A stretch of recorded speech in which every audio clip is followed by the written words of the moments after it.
Well, hello, friends, and welcome to Uncivil Law, where we learn through the misfortunes of others. As always, I hope you'll enjoy this live legal educational content, and today may be the day I earn your subscription.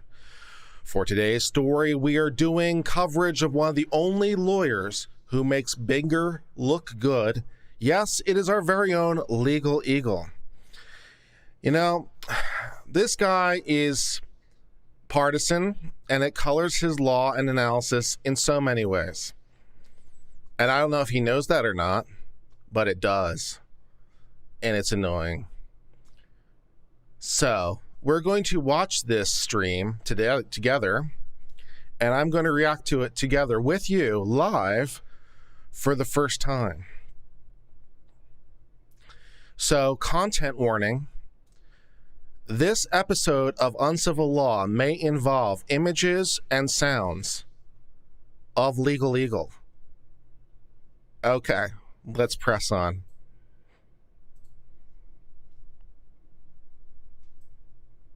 Oh, no, that's not what I wanted to do at all. Yep, there we go. There we go. That's better.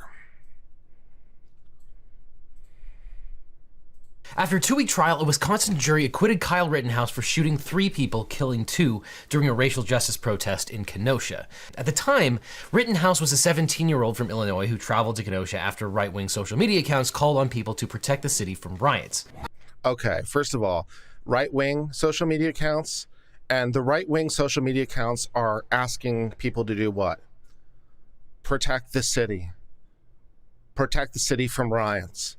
Unlike, the left-wing media accounts, which call on people to riot. These bad, big, evil right-wing media accounts, these super bad, super horrible right-wing media accounts are calling on people to protect property from the riots. How dare they? How dare they? They're so right-wing. They believe in property. Okay, yeah, all right, yep. I am an EMT. If you are injured, come to me. Rittenhouse acted in the midst of a chaotic protest where many people were legally carrying guns.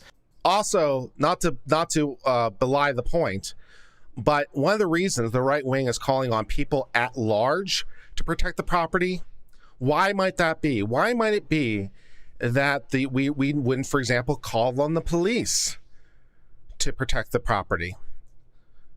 The police that we're defunding. The police that we want to abolish. Why might it be that we're calling on people at large when we could just call on the defunded, abolished police department who've been ordered by their mayors not to intervene? Okay. Bystander videos show that the 3 men that Rittenhouse shot had been in confrontations with him. Rittenhouse has now been found not guilty. Confrontations is a big undersell. Confrontations can mean a lot of things. Confrontations can mean what I'm doing right now with Legal Eagle. I mean, I suppose this is me confronting him, not like person to person, but I'm confronting his story, confronting his video. That's a confrontation. Words, I suppose, can be confrontation. Or, beating someone in the head with a skateboard, a melee weapon, or trying to kick them in the head, or trying to tackle them down, and after you said you'd kill them, or drawing a gun on them. There's those kinds of confrontations. Confrontations mean so many different things. Guilty on all 6 counts arising from his conduct that day. We, the jury, find the defendant, Kyle H. Rittenhouse, not guilty. So what happened at the Rittenhouse trial? Why did the jury conclude that he was not guilty? Is it a trial? Self-defense. Self-defense. It's pretty basic. It's not really an American invention. I'm pretty sure it's not even an Anglo-Saxon invention. I'm pretty sure right of self-defense goes back, pretty far deep into law. The idea a man has the right to protect himself against, for example, someone trying to chase him down and beat him up in a parking lot who said earlier that day he'd kill him. Someone trying to bash his head in with his feet. Someone trying to bash his head in with a skateboard. Or someone trying to shoot him with a baby gun, a baby Glock 27, which isn't real gun like what Kyle had, so it doesn't really count. But we'll pretend it counts. Travesty of justice or a defensible outcome.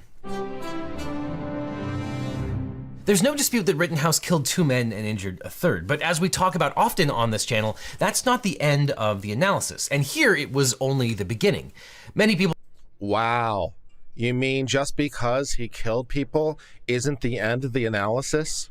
We can't just go immediately to a guilty verdict because of other considerations? What other considerations might there be? People thought that when Kyle Rittenhouse admitted on the stand that he intentionally used deadly force on Rosenbaum and Huber, that was a huge tactical blunder. But intentional use of deadly force is exactly the thing that is privileged when you meet the requirements of self-defense. And this case hinged on whether self-defense applied or not. And more so than most— I love how we use the one picture of him crying on the stand for we can't use other images of Kyle. We need to pick the one of him having a bit of an anxiety attack because, he's on trial for his life and probably feeling the anxiety of that in a very real way now that he's on the stand. So, got to use that picture of him, not another picture, this one. That's great. Let's just poison that well subconsciously. Self-defense cases, this case turned on the nuances of both self-defense law and criminal procedure. It's not surprising to me that both sides got lots of stuff legally wrong. So let's talk about the law of self— Well, I don't know if the defense got stuff legally wrong.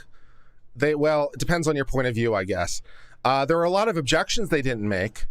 So I don't know if it's because they didn't understand that the objections were a thing or the law, or because for some reason that passes all understanding, they decided not to object like all the time. And the only time they did object really was when the great aunt wanted to testify and bring in character evidence. And then they objected, even though that's something at that point they should have welcomed because then they could bring in character evidence. So the one time they really objected was to hurt their case. So if you consider that a legal fail, then okay. Self-defense in Wisconsin, because every state has different self-defense laws. And in Wisconsin, self-defense, like many other states, is an affirmative defense. In other words, the defendant has the burden of producing some evidence. They must put forth some evidence from which a jury can find that self-defense applied.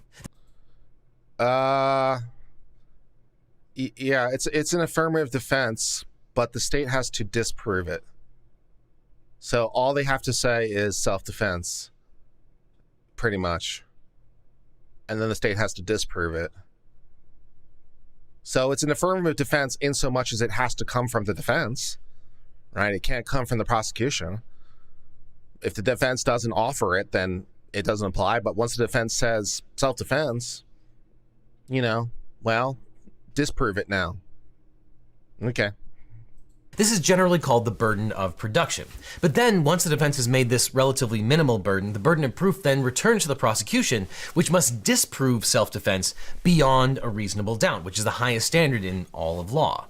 Now, every state has self-defense law that basically says a person who is not the aggressor is justified in using deadly force against an adversary when he or she reasonably believes that they're in imminent danger of death or serious bodily injury. Now, jurors aren't lawyers, so juries receive jury instructions that include all the law that they will need to decide a case, hopefully written in plain English. The lawyers and the judge fight over the jury instructions, which will be the only law that the jurors receive in that particular case. Now, it is supposed to accurately summarize the law that the jurors are applying. And as you can imagine, the language of the jury instructions is extremely important. The Rittenhouse jury instructions summarize the requirements for self-defense in Wisconsin as: the defendant believed that there was an actual or imminent unlawful interference with the defendant's person, and the defendant believed that the amount of force the defendant used or threatened to use was necessary to prevent or terminate the interference, and the defendant's beliefs were reasonable. Okay, so just a small note here. This is the correct charge for not the top counts in Wisconsin, and not necessarily other states, but in Wisconsin, for some reason, the top count murder does not require reasonable belief. So it only requires the first two, which is an interesting little feature of Wisconsin law. So even if your belief is manifestly unreasonable, if you really believed it, you can't be charged with the top count murder. Just a weird little quirk of Wisconsin's law, not necessarily applicable in other states. But yeah, for other states, or for other charges below the top count, then, and in most states, this is correct, right? You used force in self-defense, you believed it subjectively, that you actually personally believed you were in jeopardy, and a reasonable person would believe it, which is what we call objective, right? Objectively reasonable.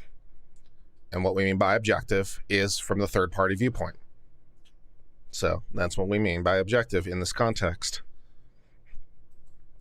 The defendant may intentionally use force which is intended or likely to cause death or great bodily harm only if the defendant reasonably believed that the force used was necessary to prevent death or great bodily harm to himself.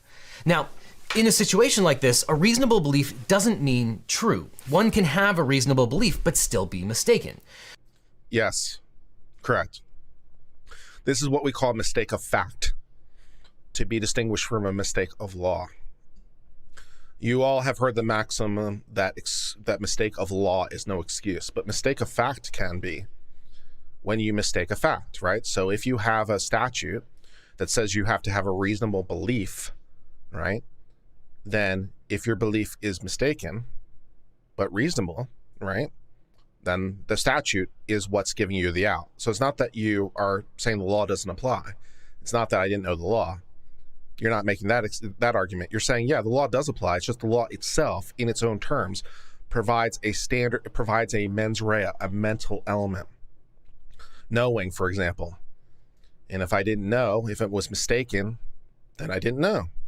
So it's called what we call a mistake of fact. I'll give you a really cheesy example of this. You go into a diner with an umbrella. This particular diner has a place for people to put their umbrellas when they're in the diner. They're all in the same place.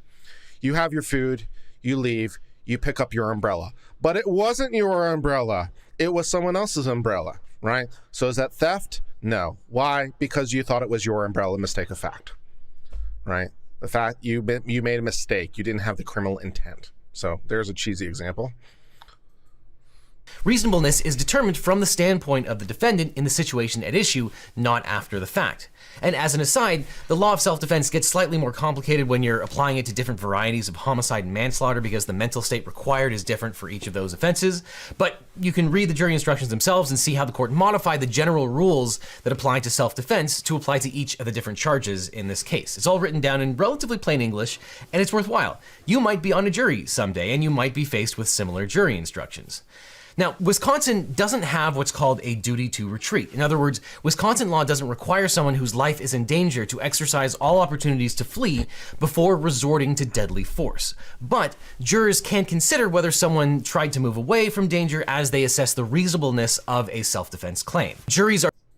So yeah, that's a little bit another weird quirk of Wisconsin law. You're not required to leave, but the jury can consider whether or not you could leave in determining whether or not you're reasonable. Which sounds like if it were which sounds suspiciously like if it was unreasonable for you to stay, then you can't stay, which means then you have a duty to retreat. But you says you don't have a duty to retreat. So Wisconsin law is weird on that one. Also, incidentally, for what it's worth, states that have duty to retreat, they have a duty to retreat in complete safety. Complete safety. So your duty to retreat only extends as far as you can do in complete safety. So if you can't retreat in complete safety, then you're still not guilty. So whether or not you're unable to retreat or whether or not there's no places to retreat that would be completely safe. So, even in non-stand your ground states, first of all, he actually fled. So there's that. He fled to the maximum extent possible. So even if this wasn't a stand your ground state, even if we were in a different state where you had a duty to retreat, he did retreat. And he retreated up to the last possible moment until he had no safe options left except to exert force. So this is not because of stand your ground. I initially said would. I misspoke. This should come out the same anywhere because of all the factors I just said. Are still allowed to consider whether the defendant had an opportunity to retreat to determine whether or not it was necessary to use deadly force in self-defense. And Wisconsin law doesn't quite go as far as stand your ground states, which remove any consideration of de-escalating or fleeing before resorting to deadly force. However, as we'll talk about later, Wisconsin does have a duty to retreat where the person provokes the attack against them. Now, at common law, a majority of jurisdictions required a duty to retreat before being allowed to engage in deadly force in self-defense. But today, a duty to retreat is required in only a minority of US states. Here is a duty to retreat instruction from Massachusetts. Quote, a person cannot lawfully act. All right, so we're going to Massachusetts, right, for an example of duty to retreat. So listen to what this says, okay? So this will be an example of what I was talking about. In self-defense unless he or she has exhausted all other reasonable alternatives before resorting to force. A person may use physical force in self-defense only if he or she could not get out of the situation in some other way that was available and reasonable at the time. The Commonwealth, that is the state of Massachusetts, may prove the defendant did not act in self-defense by proving beyond a reasonable doubt that the defendant resorted to force without using avenues of escape that were reasonably available and which could not have exposed the defendant to further danger. So that last part, right? Further danger, right? That's duty to retreat in complete if you can, in complete safety. So that's exactly what I said, right? Would not have exposed the defendant to further danger. You're not required to run into danger to escape the threat. So even in Massachusetts, you only have a duty to retreat insofar as it would not expose you to more danger. Or what I said, complete safety, to put it in different words. Again, that's the law of Massachusetts, and it's not the law of Wisconsin. And it should go without saying that the Kenosha jury was applying the law of Wisconsin at the time. And we'll talk about the implications of... Wow. Wisconsin jury applying Wisconsin law. Film at 11. You mean they weren't applying the Massachusetts law in Wisconsin? That's strange. All right. This particular aspect of Wisconsin law in a second. But the final nuance of self-defense at issue is that of provocation.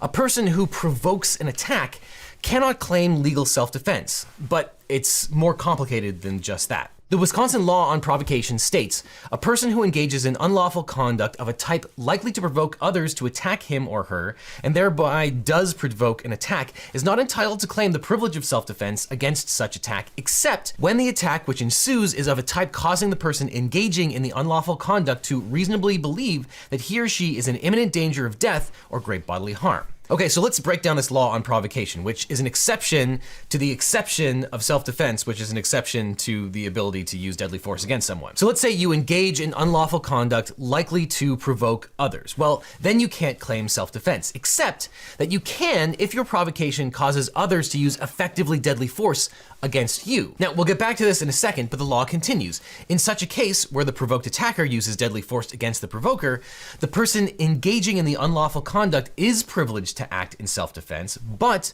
the person is not privileged to resort to the use of force intended or likely to cause death to the person's assailant unless the person reasonably believes that he or she has exhausted every other reasonable means to escape from or otherwise avoid death or great bodily harm at the hands of his or her assailant. So basically that's complete safety again. All right, so that's basically what that says, right? You don't have a duty to retreat unless you provoke. If you provoke, you have a duty to retreat, but only if you can do so in complete safety. You know, if there's a method for you to escape, that's what it means by reasonable. Every other reasonable means to escape. What does it mean by reasonable? That you can do so in safety. That's what that means. So if you have no duty to retreat in Wisconsin, unless you provoke, in which case you do have a duty to retreat in complete safety. So, okay, yeah, no, fair enough. So here, you only get to use deadly force to resist the deadly force that you provoked if you exercise a duty to retreat. Wisconsin law stipulates that the provocateur must attempt every other reasonable option to escape, avoid, or prevent the attack before resorting to deadly force if they were the ones that provoked the secondary attack. Now, we'll talk about the general law of self-defense and whether it applies under the factual circumstances as we know them in a second. It does. But first, I want to talk about the exception of provocation, because a number of people believe that Kyle Rittenhouse provoked the attacks themselves and therefore couldn't use the privilege of self-defense, that by brandishing a firearm or placing himself in the situation, he... Not for nothing, but he probably wasn't brandishing the firearm at any point. I'm not sure he ever brandished the firearm. I mean, I guess we could make an argument that he technically brandished in the moment he was shooting people, but other than that, he never brandished. So brandishing can't be a provocation. A mere open carry is not provocation. If it's legal to open carry, it can't be, because it's legal. How can a legal thing that's legal be provoking, right? It has to be unlawful. So, so even saying brandishing, he wasn't brandishing. Please show me any time from any of the evidence that Kyle Rittenhouse was brandishing prior to the moment of being attacked. If you want to say he was brandishing at the moment he was engaging in self-defense, I guess okay, but oof. Provoke the attack. Now, there's 3 issues here. First, is there unlawful conduct? Did Kyle Rittenhouse engage in unlawful conduct that could constitute provocation and therefore prevent the defense of self-defense? Well, Judge Schroeder granted defense motions to dismiss the 2 misdemeanor charges against Rittenhouse. I think a lot of people put too much emphasis on those lesser included offenses. The charges were for possessing a dangerous weapon as a minor and a misdemeanor charge for breaking curfew. And arguably, Wisconsin law has an exception that allows minors to possess shotguns and rifles as long as they're not short-barreled. But more importantly, Now, I would just say that, for a legal educator, this might be a good opportunity to actually get into it, He's like, well, arguably, right? Arguably, Wisconsin law has an exception if it's not short barrel or short barrel shotgun or short barrel rifle. Well, yeah, that's what the judge said, and that's what the law says.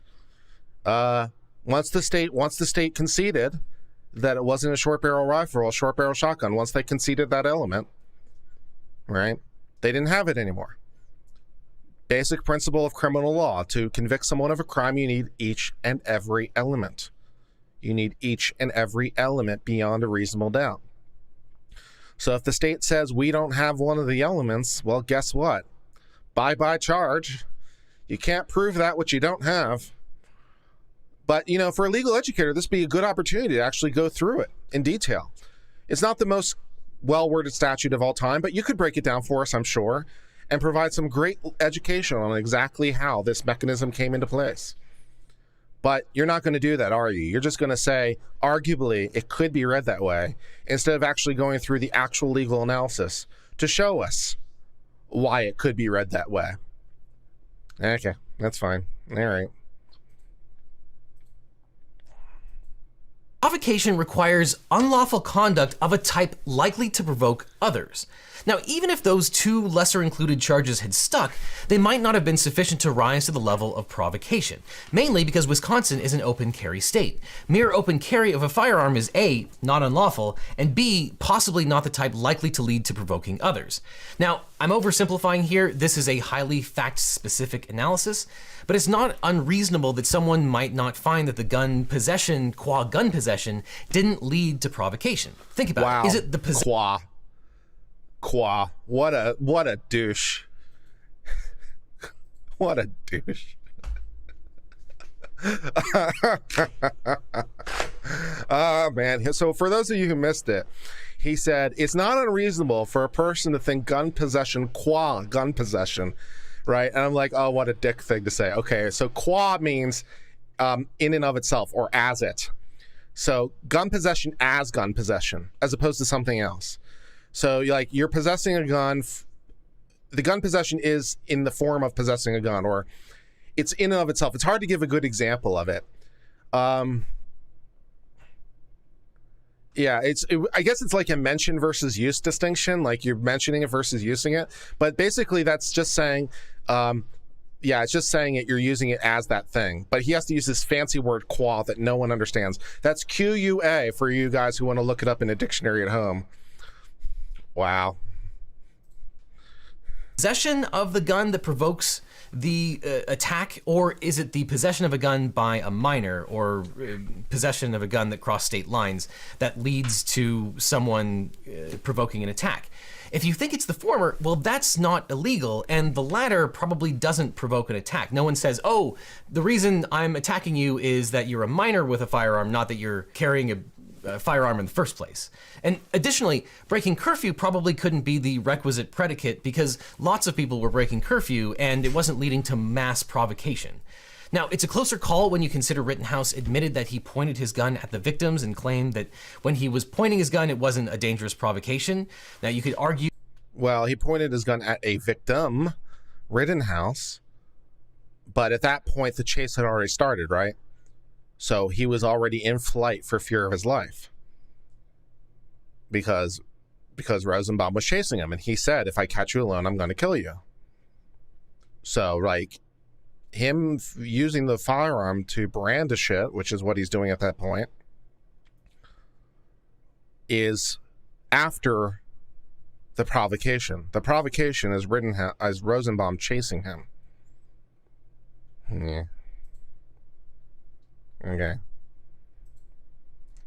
That pointing your gun at someone is assault or misuse of a firearm, but that probably doesn't work if the reason that you're pointing the gun at someone in the first place is for the purposes of self-defense. And in fact, there are Wisconsin cases to this effect. Though on the other hand, Wisconsin courts have an interesting history in analyzing the provocation exception. For example, in a 1975 Wisconsin Supreme Court case, the court held that a defendant was a provocateur by virtue of openly bringing a gun into a tavern. The Wisconsin Supreme Court held, quote, the defendant himself testified that after being slapped, he went out to his car, got his shotgun, loaded it, and returned to the tavern. As he was entering the tavern... See, that's kind of an important thing. I don't think we can just gloss over it. It's not merely this guy brought a shotgun into a tavern. It's that it happened after he testified he was slapped, right? Which is incidentally non-deadly force. Also, he has successfully removed himself from the encounter.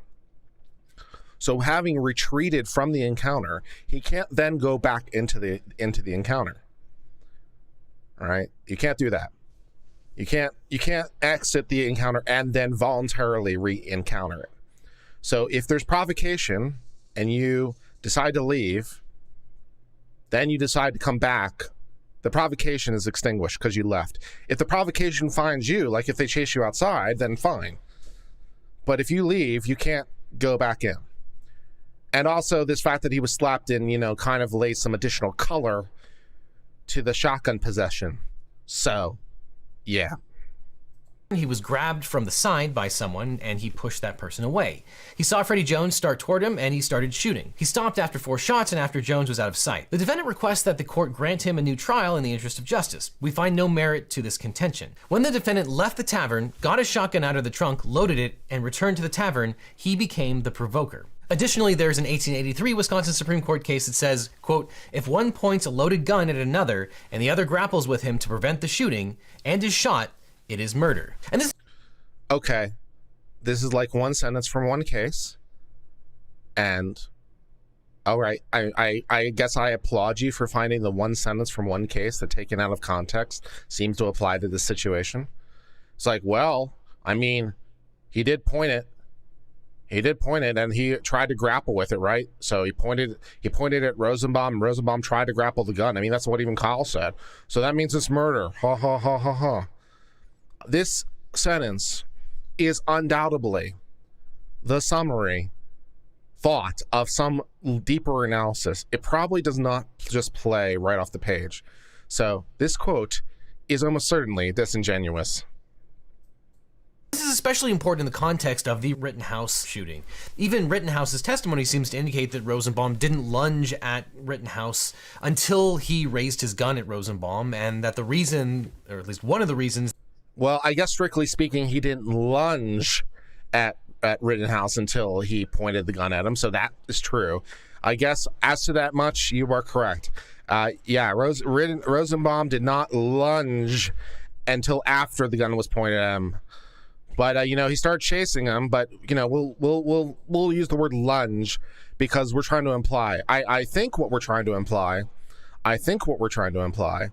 ladies and gentlemen, if I can try to read the legal eagle's mind, which I think is a scary and dangerous proposition, but I'm going to try it anyway.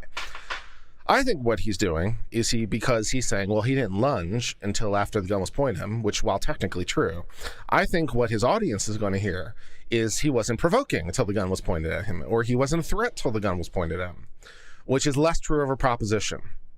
So he said something that's technically true with, I think, the hope that people would infer that, he was just a merely friendly chase or something. before, and it was only after the mean Rittenhouse pointed his gun at Rosenbaum that then he lunged, which was responsive to the provocation. I am suggesting that legal may have chosen that word and put it in that sentence in that order to perhaps create a misperception in the listener's mind. Heaven forbid. Heaven forbid. Let's listen some more. That Kyle Rittenhouse shot Rosenbaum is that he feared that Rosenbaum would take his gun away and use it against him. And we'll talk about that in a second. And obviously you'd have to run a provocation analysis in every instance where Kyle Rittenhouse used deadly force. It's not a one-size-fits-all. You have to look at every instance individually. And if the jury had found that there was nothing unlawful that led to provocation, or if there were illegal things going on, those weren't the ones that were leading to the provocation, their analysis to this exception probably would have ended there, and they would have found that provocation didn't apply. It's only where there is provocation do we get to the next questions. But assuming that that first hurdle had been met, you get to the next one. Imminent Again, this would be a good opportunity for a legal educator, as I've done on my streams and talked about on my streams, to talk about the provocation and talk about what could or could not be perceived as provocation, why it might or might not be perceived as provocation, right? Could Kyle Rittenhouse raising the gun be considered a provocation? Sure. Okay, so was he the first bad actor? Well, we got Rosenbaum, who's chasing him and had said he's going to kill him, so maybe that's the provocation, first provocation. Like, we could actually, like, lay out the facts, right? We could lay out the facts and be like, well, maybe it's this, or maybe it's this, or maybe it's this, or maybe it's this, right? Maybe it was provoking when Rosenbaum chased him. Maybe it was provoking when he threw the bag. Maybe it was provoking when Kyle put it on. Maybe it was provoking when he tried to chase him down. Maybe it was provoking when Kyle pointed the gun at him. Maybe it was provoking when he tried to reach for the gun. Maybe it was provoking when the gun was fired, right? So, like, we could actually step through all those, and we could step through those many possibilities and those different segments of time to consider where the first provocation is. We could actually lay it out in a detailed and organized way, like a good legal educator, where it's like, well, let's talk about this provocation. What is provocation? Where is the first provocation in the sequence? Notice how legal at this point has, and I don't think he's going to, notice how legal has not mentioned that Rosenbaum said, if I catch you alone, I'm going to kill you. All right. That statement from Rosenbaum would, what we in the trade call, inform our understanding of his later actions. Why was he doing those actions? What was his intent behind those actions? Well, we have a statement from earlier, so that is informative as to how we might understand his actions. But we're not going to mention that. We're not going to mention Rosenbaum threatened to say, if I catch you alone, I'm going to kill you. Because why would we want to bring in that bad fact into our analysis? We're going to very begrudgingly suggest that Kyle Rittenhouse had self-defense. And oh, well, that's just the way things are. You know, it's just the way things are. Oh, well, too bad. As opposed to actually going through the robust analysis, which even in Massachusetts, at least as to the letter of the law, probably it comes out the same. Yeah. danger. Even when someone provokes an attack, they can regain the right to use deadly force where that person reasonably believes that he is in imminent danger of death or great bodily harm, and he may lawfully act in self-defense. Since this is essentially the same standard as self-defense in the first instance, given that the jury must have thought Kyle Rittenhouse acted in self-defense, they probably would have found that this exception to the exception applied, even if they got to this question. And so if they got over those two first hurdles, they then would have had to get over the third hurdle, which is the duty to retreat. That's the final issue in terms of whether provocation can apply, and assuming the first two hurdles are met. The third clause says that the person who provokes the attack cannot use or threaten force unless he believes that he has exhausted all other opportunities to escape. If the jury got to this question, they could have felt that he had no choice under the circumstances. We don't know, and one of the prior issues might have precluded even getting to this question. But if the jury did reach this question, then... Wait, what prior issue precluded getting to this question? Hold on, did I miss something? Hold on.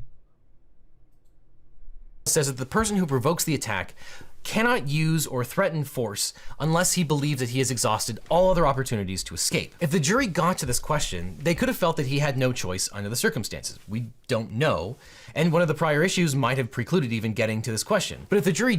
Oh, I think he means the prior issues in the sequence. He means one of the earlier things, because at each point in this sequence, if the jury comes back in Kyle's favor, they're done and they don't have to proceed further. So what I think what he means is they wouldn't have gone here because they resolved the issue somewhere further up the tree. Okay, I'm on board. Ish. If he did reach this question, then they felt that Kyle Rittenhouse either had no opportunity to escape or had exhausted all of those opportunities.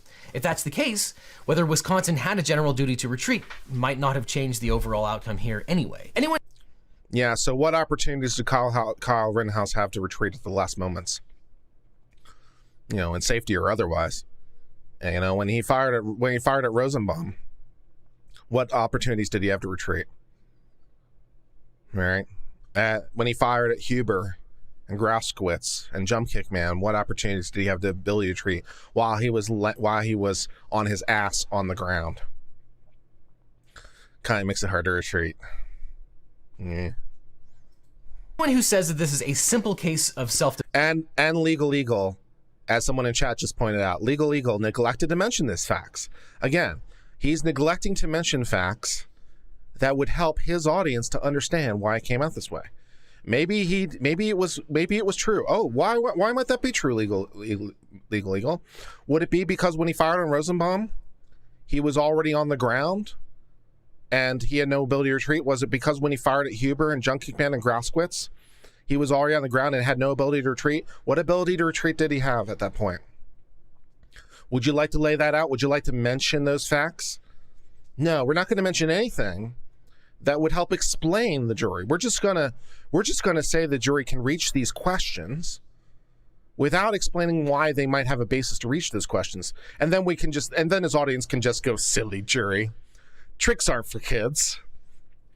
Without realizing that, you know, there's a whole bunch of facts that we're not just making this shit up out of thin air. There are facts that support these contentions. Yeah. Defense, so that is cut and dry, is definitely wrong. But so far we've talked about the exception to the exception, that is provocation. Let's now talk about whether the original exception, self-defense, applied or could reasonably have applied in this particular case. Let's talk about the facts as we know them from the trial. Now, warning, these videos are graphic, but let's talk about what the relatively uncontested testimony and these videos shows. Rittenhouse and his friend Dominic Black testified that they went to Kenosha to protect a car dealership called CarSource. The two owners of the dealership told jurors that they never asked anyone to protect CarSource. During the protest... But other people said that they did, which we're not going to mention, right? It's just the dealers said. The dealers said they never brought him down, invited him down. The dealers said that. The dealers who were so convincing on the stand. Don't you remember those dealers, how convincing they were on the stand, how persuasive they were, how willing they were to go out above and beyond to really just answer every question directly and had nothing to hide in any way, and were just came off as super truthful because they were testifying as to the events as they best recalled without, you know, hedging and hawing and, you know, or basically not answering every single question. Don't you remember how those dealers were super persuasive as to their truthfulness on the stand? Those guys said that we didn't ask him down. There's some other guys who said that though, but who is the jury to believe? I mean, who is the jury to believe? I mean, they're the ones who have to consider the validity and truthfulness of the witnesses. Do we believe the other people, or do we believe the CarSource people who are clearly the most honest among us? Don't want to mention that though in any way. All right. A small group of 8 to 9 people were gathered at the dealership. Kyle Rittenhouse that night was separated from the rest of his group and jogged towards one of the CarSource parking lots. Kyle Rittenhouse apparently sees Joshua Zeminski is nearby, armed with a pistol. Rittenhouse continues to run towards CarSource. Rosenbaum chases Kyle Rittenhouse. Rosenbaum throws a plastic bag behind Kyle Rittenhouse, which lands on the ground. A shot is fired from someone else about 100 feet away. Kyle Rittenhouse turns around and stops as he gets to some parked cars and shoots the unarmed Rosenbaum 4 times in quick succession, once in the back. Again, with this once in the back. The once in the back. Technically correct is the best kind of correct. Technically correct is the best kind of correct, right? You hear shot someone in the back, what you think of, which is a perfectly reasonable thing to think. It's what you should think, to be quite honest. When you hear someone shot in the back, what do you hear? They were facing the other direction, right? You're like a coward. You're shooting them back. As opposed to, what was it? We used that word earlier today. Legal Eagle used the word earlier today. Why might his back been exposed? I remember him using the word. It wasn't that long ago. Why might his back been exposed? Might have been when he was lunging? Yeah. Kyle Rittenhouse then runs away from the scene. A loose crowd starts to follow Kyle Rittenhouse. Rittenhouse trips, falls to the ground, sits upright, and points his gun at one person, who backs away. He shoots at a man who does sort of a half jump kick but backs away after the shot. At roughly the same time, Anthony Huber hits Kyle Rittenhouse with a skateboard. Rittenhouse fires a shot. Huber picks up his skateboard and runs away. Another shot is fired in either the direction of Huber or Gage Grosskreutz. Huber drops to the ground. Grosskreutz then puts his hands up while armed with a pistol. As he's making a move, It's a small, tiny pistol, though. It's a small, tiny pistol. It's just the Glock 27. It's a small, tiny pistol, not like Rittenhouse's big bad AR. Small, tiny pistol. It was a mostly peaceful pistol. toward or to the side of Rittenhouse, Rittenhouse then fires at Grosskreutz, hitting him once in the bicep. Now, this is, of course, a hopefully neutral oversimplification. There are a lot of other facts. But at base, this is a confusing and charged situation, even with video footage, and it's not an easy case in either direction. So, it's a pretty easy case. I mean, I've sat through 2 weeks of testimony, and I knew the case pretty well before that. It's a pretty easy case, in my opinion. The prosecution had to go way out of its way in every possible direction to try to show guilt. And on one level, I kind of admire it because they had a problem to solve. And one of the things that gives me joy as a lawyer is problem solving. And I do like that feeling of being in the inferior position and having to work my way up. I do like that feeling of, like that I have, the stakes are against me and I have to figure out how to solve the problem. And then when you get those moments of insight, it feels really, really good. So on one level, I admire them for solving the problem. On a much more important level, however, the prosecutors have ethical guidelines that bind them beyond normal attorneys. These ethics guidelines include such things as to seek justice, not convictions, and make sure justice is done, and not prosecute the innocent. So on a intellectual level, I appreciate their problem solving, but on a ethics level, they're scumbags. was this self-defense? You can look at those facts and see a murder. You can look at those facts and find self-defense. Two diametrically opposed beliefs can both be reasonable at the same time. There are a ton of open questions here. Was the use of force... I do like he said that. He kind of hit it and quit it. But he said, two diametrically opposed beliefs can be reasonable at the same time. This is true. This is true. I wish he would kind of emphasize this point more often, especially when it comes to some left-right divides, for example. Now, I think the diametrically opposed beliefs on this particular one are less reasonable, because I think you have to look pretty hard.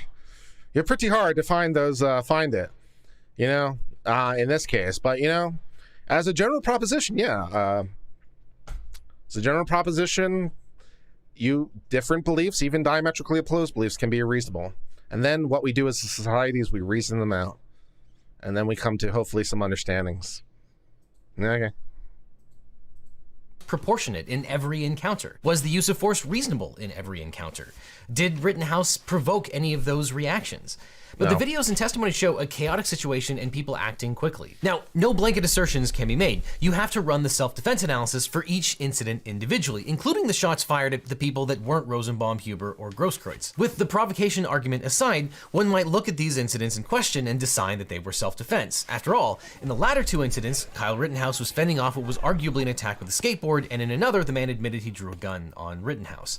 But one might also reasonably conclude that one or more of these incidents were not self-defense and were therefore murder. After all, in the first incident, Rosenbaum, an unarmed man, threw a bag of clothes at Rittenhouse, which didn't land anywhere near Rittenhouse, after which Rittenhouse points his gun at him, and then Rosenbaum moves at Rittenhouse, or apparently towards the gun, and Rittenhouse shoots him 4 times, once in the back. And yes, I'm aware of Rittenhouse's self-serving testimony about the preceding incidents. What I'm saying is that reasonable minds... Okay, wow. What a way to just swallow that completely, man. I'm well aware of Kyle Rittenhouse's self-serving statements. First of all, he wasn't the only one to testify about it. There were other people that testified about it, including the state's own witnesses. The state called people who testified about these prior incidences.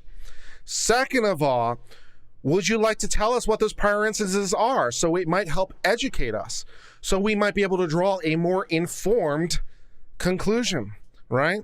All those facts that you said were an interesting read. I mean, they're a colorable way to describe the facts, although I think a little biased in their description. But I won't fault you too hard for framing, although I'll note it. But you just say, oh, I'm well aware of the prior instance. Would you like to, that came from Kyle Rittenhouse's self-serving testimony. Yeah, also the state's witnesses. And the prior instances would be Rosenbaum saying, if I catch you alone, I'm going to MF kill you. Would you like to mention that so that it would help, it would help educate your audience so that we would have that wonderful, that somewhat critical piece of information that would help us in analyzing this later incident? Because how are we supposed to know what Rosenbaum was attempting to do? How can we divine his intent? Mysteries. Mysteries. If only there was a way. A way that I'm not going to mention. Can differ. And Rittenhouse also shoots at but misses the unarmed jump kick man. And the latter incidents involving Grosskreutz and Huber happen perhaps a few hundred feet away from several dozen police officers. It's not surprising that the people who pursued Rittenhouse thought he was an active shooter who needed to be stopped. What was that? Rosenbaum moves at Rittenhouse, or apparently towards the gun, and Rittenhouse shoots him 4 times, once in the back. And yes, I'm aware of Rittenhouse's self-serving testimony about the preceding incidents. What I'm saying is that reasonable minds can differ. And Rittenhouse... Reasonable minds can differ, but it would help if those reasonable minds had the facts. Also shoots at but misses the unarmed jump kick man. And the latter incidents involving Grosskreutz and Huber happen perhaps a few hundred feet away from several dozen police officers. It's not surprising that... Okay. Happened a few hundred feet from several dozen police officers. Okay. Wow. All right. A couple hundred feet is not nothing when you're talking about a self-defense incident. Let's be charitable and say it was 100 yards, which definitely isn't. But let's be charitable and say it's 100 yards. The size of a football field. Okay? The police are at one end zone, and you're at the other end zone, and someone is trying to beat the shit out of you. All right? They're 300 feet away. That's how long a football field is for those of you who are not from America. They're 100 yards, which is 300 feet. And a yard is roughly a meter, so that's about 300 meters. It's close enough. So about 300 meters away, 300 feet away.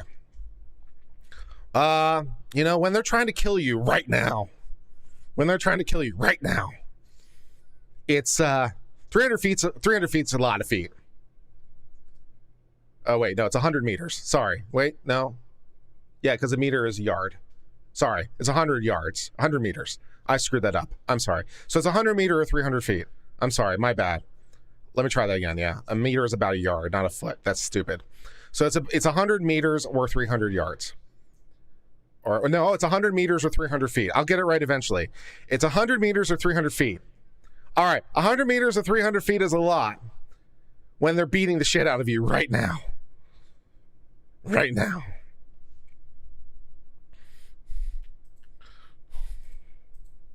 The people who pursued Rittenhouse Someone said 90 meters. 100's close enough. Let's press on. thought he was an active shooter who needed to be stopped. But the only question in this particular case was whether Rittenhouse's actions could possibly have been reasonable. Because remember, the standard is that the jury must find that there is no reasonable doubts that it wasn't self-defense. It's possible, if not probable, that both Rittenhouse and the people he killed were simultaneously acting in self-defense. The fog of war is a real thing. Reasonable beliefs. The fog of war with the police, you know, many feet away, can be mistaken. The jury was accurately, based on the law, told that they had to determine whether Rittenhouse's belief was reasonable based on the circumstances. And this reminds me of the story of Gabby Giffords and Joe Zamudio. When Giffords was shot at a political rally, Joe Zamudio, who was legally armed, came running to help when he heard the gunfire that injured Gabby Giffords and killed 6 others in Tucson. By the time that Zamudio came to the scene, unarmed civilians had already tackled and disarmed the perpetrator. Zamudio later said that in his confusion, he was within seconds of shooting one of the people that was helping, not the shooter himself. This is an issue that champions of Rittenhouse should grapple with. If Rosenbaum or Huber or Grosskreutz had killed... All right, first of all, let me just puke at this, sign. Selfless heroes. Wow. Wow, that's one way to interpret the facts, I guess. Okay. Traitor. Zamudio later said that in his confusion, he was within seconds of shooting one of the people that was helping, not the shooter himself. This is an issue that champions of Rittenhouse should grapple with. If Rosenbaum or Huber or Grosskreutz had killed Kyle Rittenhouse, they might have been justified in using self-defense under the law. Again, Correct. You are 100% correct, legal. You got it right. You got it 100% right. Congratulations, man. I have said this many times on many streams. It's not something I'm afraid to confront, nor is it an issue I missed. I mentioned it many times, somewhat to the chagrin of Nick Rakita's chat, I might add. Yes, you are 100% correct, sir. It is quite possible that Grosskreutz or Huber or even Rittenbaum or Junk Kick Man all had valid self-defense claims or defense of other claims. You are correct, sir. I have confronted this before. We have mentioned this before. We have discussed this before many times. Many times. But the thing is, it doesn't matter, because even assuming that Rosenbaum and Huber and Grosskreutz and Jump Kick Man were in fact engaged in lawful self-defense, it doesn't necessarily preclude finding that Rittenhouse was. As I've tried to explain to you all many times, when we're looking at these issues, we have to consider them from each person's viewpoint separately. And we can consider these questions from each person's viewpoint separately. And finding something that's true from one person's viewpoint does not necessarily read onto another person's viewpoint. So yes, I have considered this. I have considered this and discussed this at length. But even if they had shot or killed Rittenhouse, even if they had a valid self-defense claim, defense of others' claims, which they very well might have, it doesn't negate Rittenhouse's self-defense claim. It is possible for them both to have valid self-defense claims at the time. Because why? Because each person's knowledge is different. Each person's facts are a little bit different. Each person, what they saw is a little bit different. Each person, what they heard is a little bit different. The facts change. They change. And as the facts change, we have to reconsider them. But all the consideration in the world and all the conclusions in the world that those people were Selfless heroes does not negate Rittenhouse's claim of self-defense. It is not a mutually exclusive proposition. It can be both.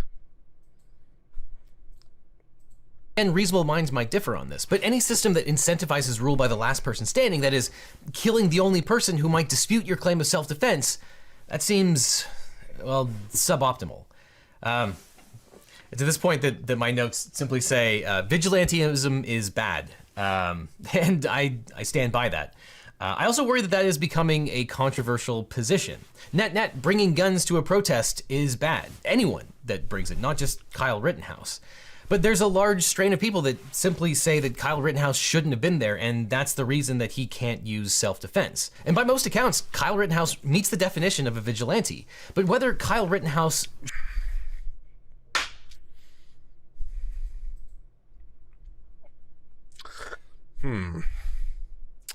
By most definitions, Kyle Rittenhouse meets the definition of a vigilante. Let me just check the dictionary real quick. Vigilante.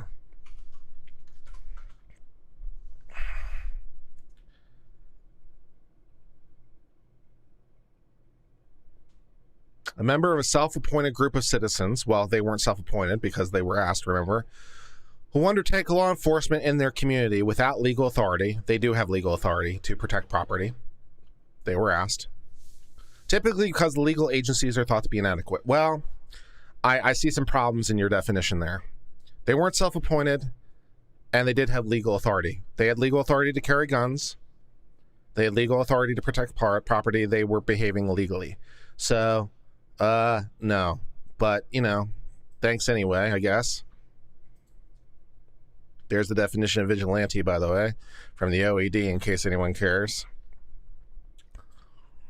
Should have been there in the first place isn't relevant to the questions of whether he legally met the definition of self-defense in the first place. Just simply possessing a gun by itself doesn't prevent the application of self-defense. And there are, of course... Wow. Did you hear that? What a concession from Legal, man. What a concession from Legal, man.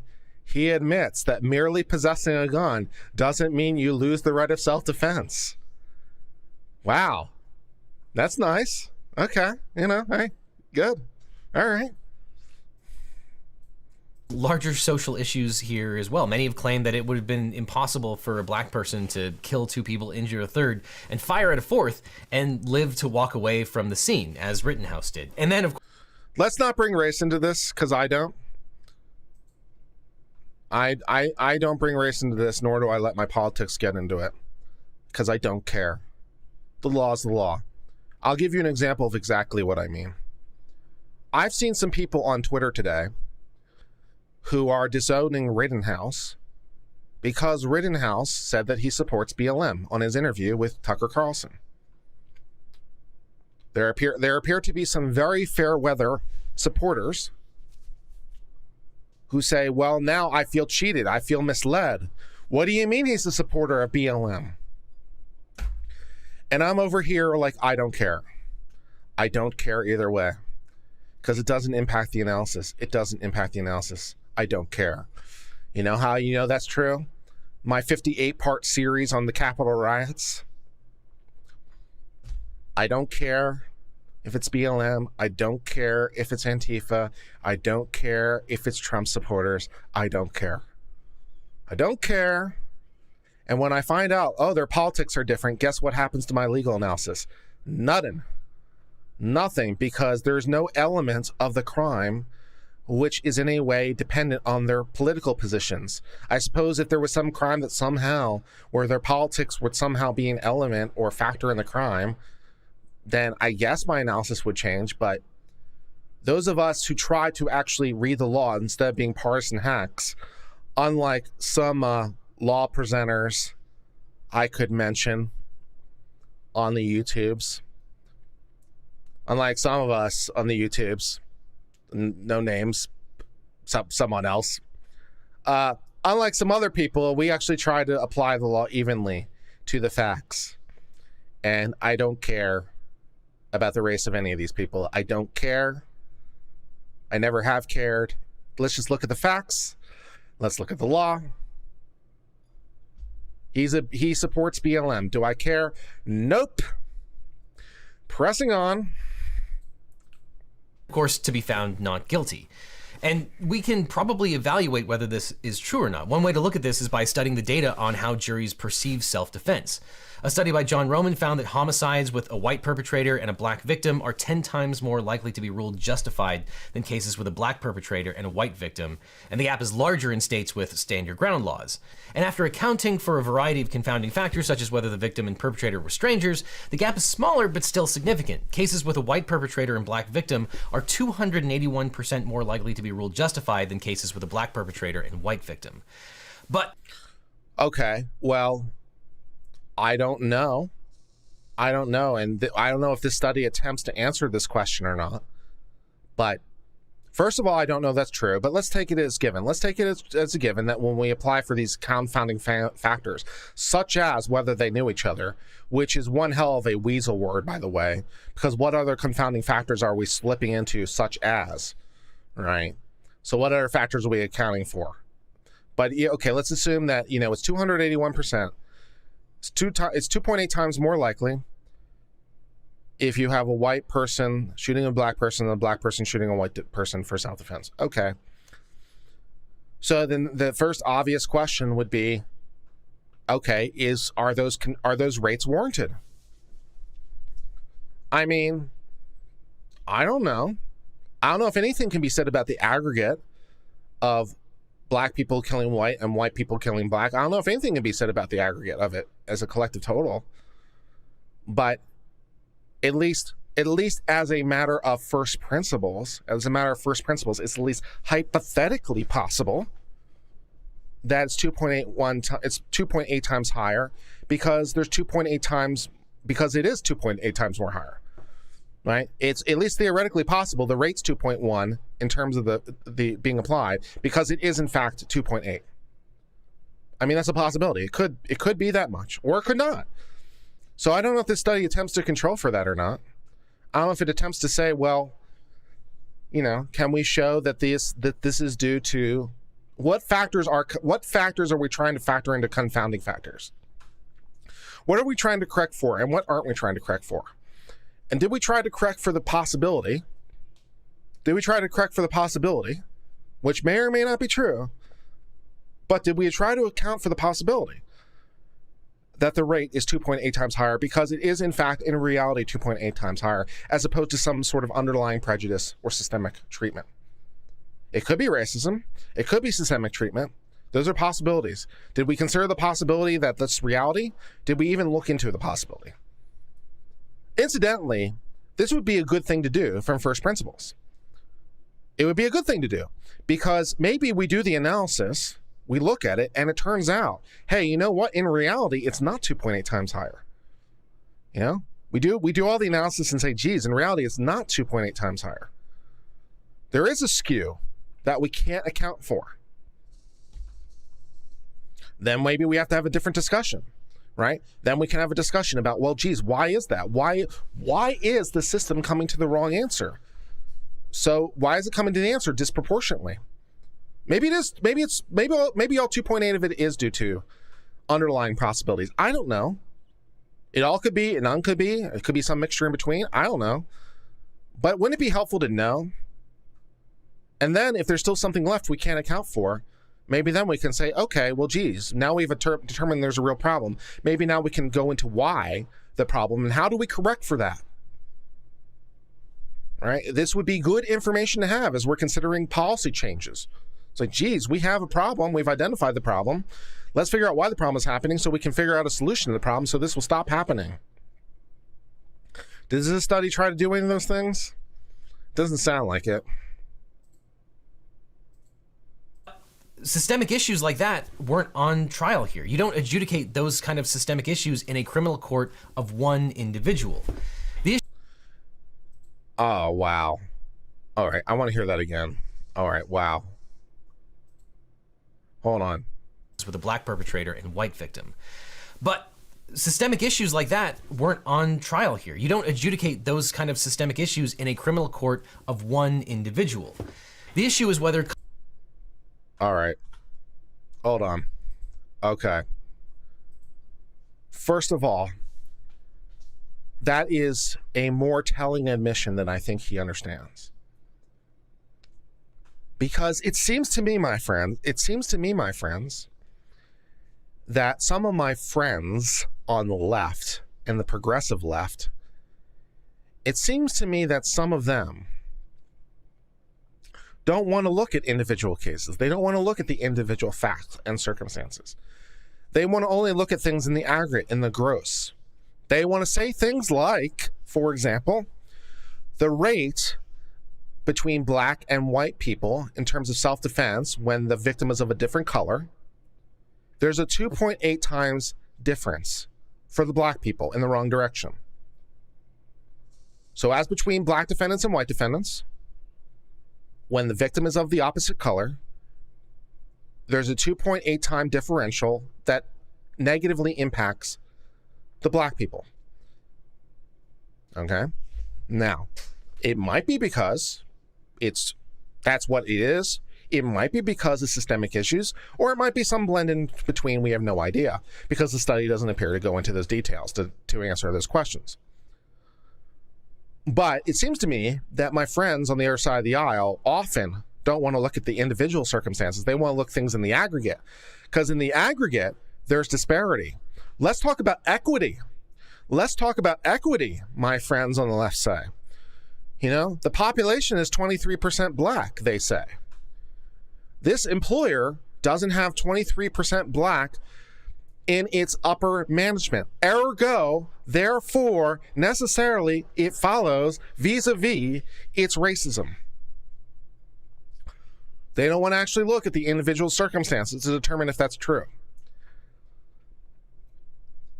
So I applaud Legal Eagle for giving what can only be described as a conservative point.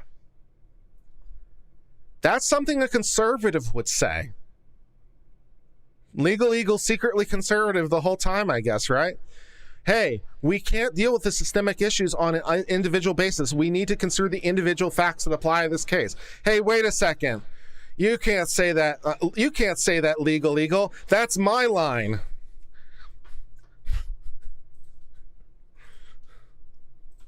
Kyle Rittenhouse engaged in self-defense, or more specifically, whether the prosecution disproved the possibility that he used self-defense.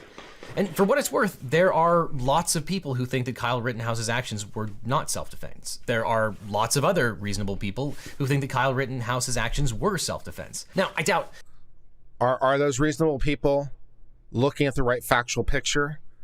Have you been telling them the facts that those reasonable people are drawing the reasonable conclusions? And what is a reasonable conclusion, you might ask? What does that mean, reasonable conclusion?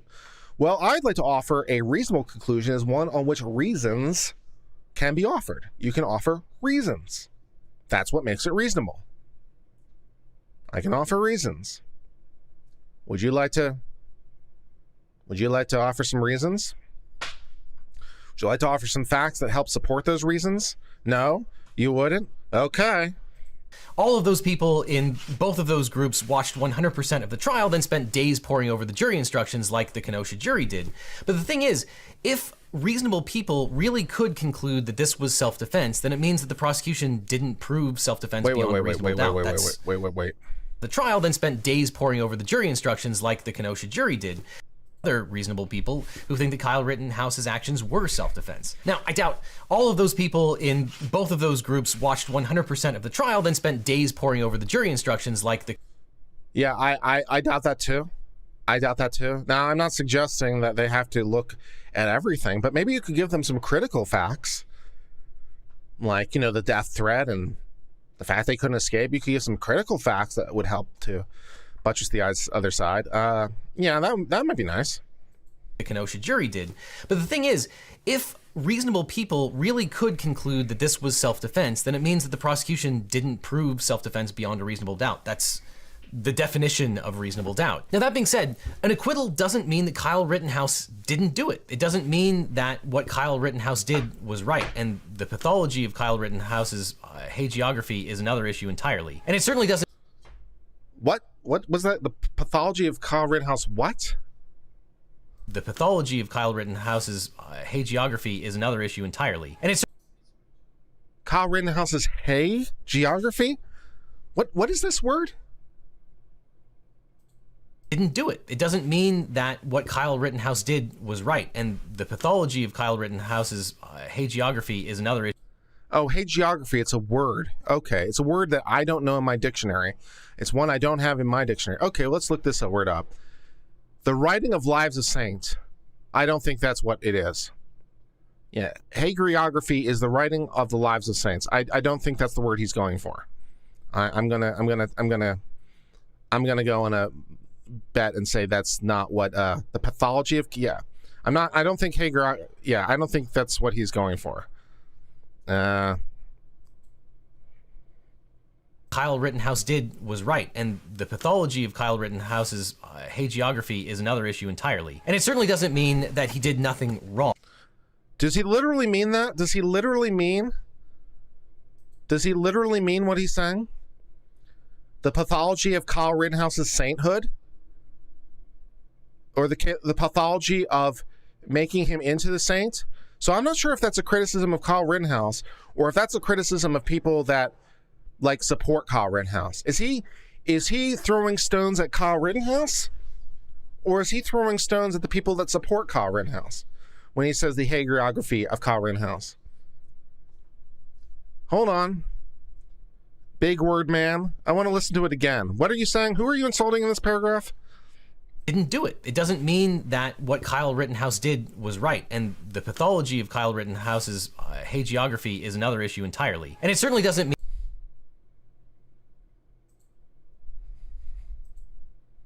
I think he might be insulting people like me.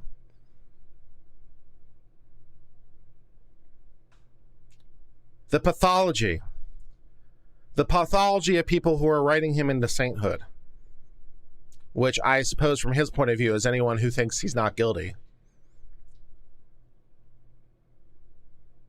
What a weird line. What a weird line. The pathology of the hagiography, the pathology of his sainthood, or the pathology of people trying to write him into sainthood. What a weird line. mean that he did nothing wrong. It just means the jury didn't think that the prosecution proved self-defense beyond a reasonable doubt. And while you can't necessarily infer it from the jury's decision, it might be the case that Kyle Rittenhouse did nothing legally wrong. But under the most favorable interpretations of the facts, Kyle Rittenhouse brought gasoline to a match party, and people are now dead as a result. He made a bad...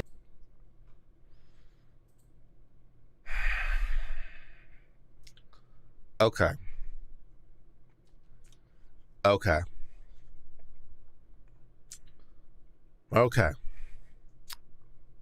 Kyle Rittenhouse brought gasoline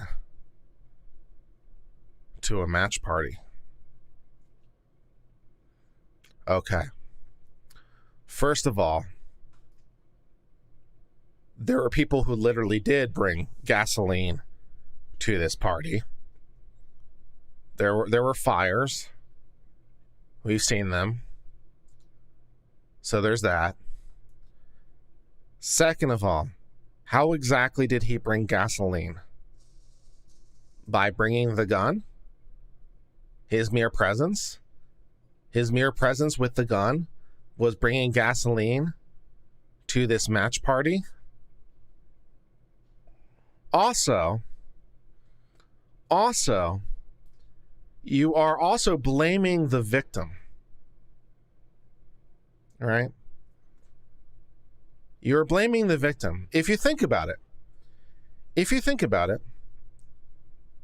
what you're saying is, because Kyle Rittenhouse is so flammable, it's his fault for being so flammable. It's his fault for being so flammable. If he wasn't so flammable, those matches wouldn't have gone out. It's not that we brought the matches. It's not that we're lighting the matches all over the place. That's not the problem. We were able to bring the matches. We're able to light them everywhere. No. It's your fault because you brought the gasoline. You're so flammable. You're blaming the victim. You're blaming the gasoline. Pretty sure it's the match's fault. Pretty sure it's the match's fault. Situation worse. And let's face it, if someone uses non-deadly force against you while you are carrying a gun, it's more likely to turn deadly.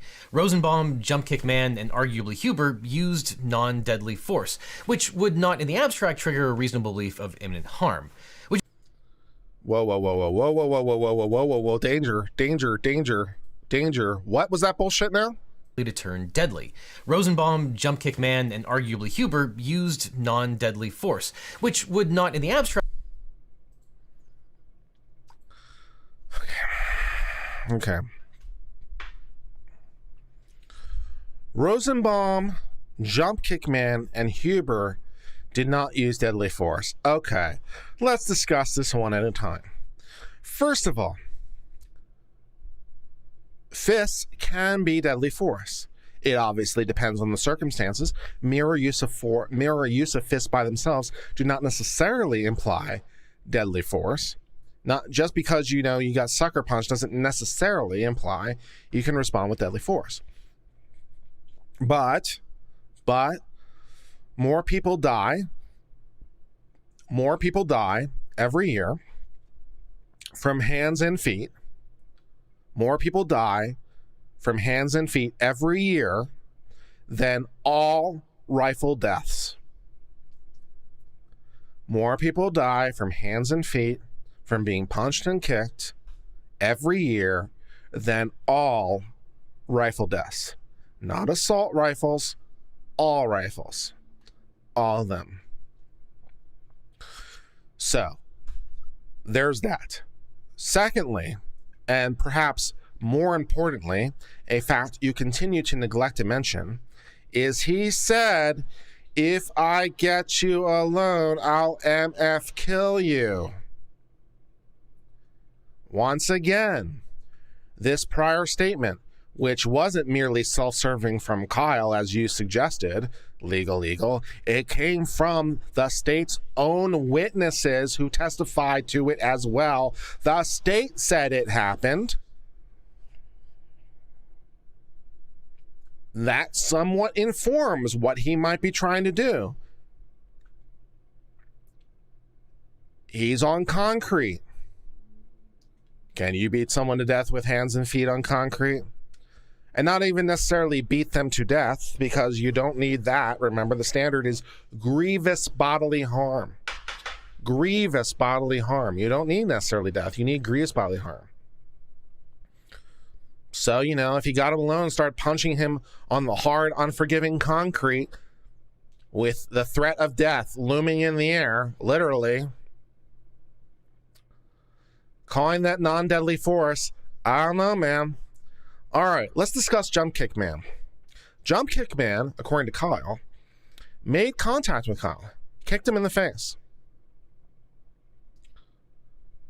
Kicked him in the face.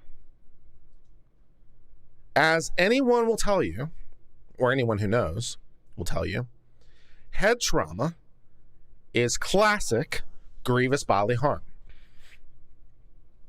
Head trauma is classic grievous bodily harm, because when you hit someone in the head, it has a tendency of not necessarily ending well and leading to potentially permanent ramifications. Jump Kick Man attempted to kick Kyle in the head. He did, in fact, kick his face. Once again, more people die from hands and feet every year than all rifle deaths combined in the United States. And then we have the skateboard. The skateboard is non-deadly force. As will surprise nobody, more people are bludgeoned to death every year than all rifles combined. A skateboard is hard. A skateboard has metal axles, which are called trucks for some reason. A skateboard has hard wheels. A skateboard is a melee weapon. It allows you to swing it like a lever. And you're trying to hit them specifically in the head.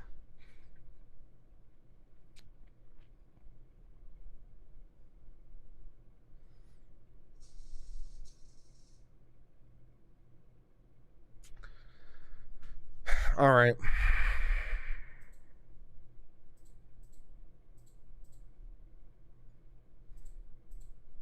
Trigger a reasonable belief of imminent harm, which is not to say that unarmed people can't exercise deadly force or create a reasonable belief of imminent deadly harm. They absolutely can. Indeed, it appears that the jury believed. We know them from the trial. Now, warning, these videos are graphic, but let's take his gun and use it against him, and in a huge stretch in Rittenhouse's that unarmed people can't exercise deadly force or create a reasonable belief of imminent deadly harm. They absolutely can. All right, so I don't want to let that point go. Of imminent harm, which is not to say that unarmed people can't exercise deadly force or create a reasonable belief of imminent deadly harm. They absolutely can. Thanks for burying that lead, swallowing it.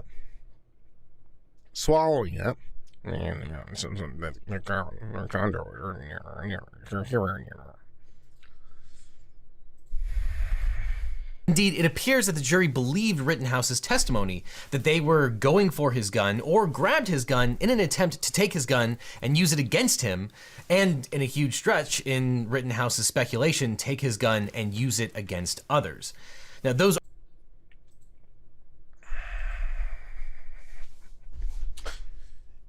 in a huge stretch, take it and use it against others. Now, I wonder, well, strictly speaking, Rittenhouse himself is an other in this frame of reference, right? If Kyle Rittenhouse is worried about his gun being taken away from him and being used against others, once his gun is taken away from him, he is an other. So there's that. But even more to the point, I don't know that that's actually what anyone ever testified to. I don't think Kyle ever testified to that. I don't think anyone really suggested that they were trying to take the gun away and perhaps kill him, but randomly shoot in others. Okay. Arguing that but for Kyle Rittenhouse being present with his gun, these shootings wouldn't have happened are right. However, but for causation, or what we call sine qua non causation, doesn't rise to the... All right, more fancy words. Sine qua non means that which without, or to put it another way, but for. So, but for that would it have occurred? That's sine qua non. We use a fancy phrase to trip up everybody. So yeah, if it hadn't happened, if A hadn't happened, B wouldn't happen. Without A, B does not occur. That's sine qua non. It's a necessary thing for B to occur. That's great. Carry on. Level of guilt beyond a reasonable doubt. It's necessary for a conviction, but it's not sufficient. Now, I've seen lots of people say, quote, the jury reached the right verdict. Now, there is a strong version and a weak version of that statement. The weak version is that the jury was correct to find that there was reasonable doubt that Kyle Rittenhouse didn't use self-defense. However, the strong version is that the jury proactively found him innocent or even a hero. But assuming we're going with the weak version, it's entirely possible that the jury verdict accurately reflects the law of Wisconsin. I've never seen a politician run on a platform of installing a duty to retreat in the law. If Wisconsin had a duty to retreat, the outcome... Damn straight for that. Most states have written it out. And I'd be interested to know if he thinks as a matter of the actual technical law, regardless of what a jury would think, because juries in different climates, obviously, are going to look at things in a way different light, but by just strict letter of the law, would this really come out differently somewhere else? I mean, I don't know. I don't think so, but... outcome of this case very well might have been different. Stated differently, if this had occurred in Massachusetts, the law could have militated a different result, though admittedly, maybe reasonable minds might differ on that as well. Maybe Kyle Rittenhouse retreated at every possible opportunity. But I will... Yes. Yeah. Maybe Kyle Rittenhouse retreated at every possible opportunity. Yeah. Yeah, maybe.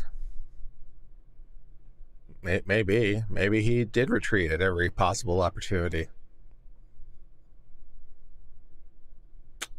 Could be. Could go. So it could go either way. Fun.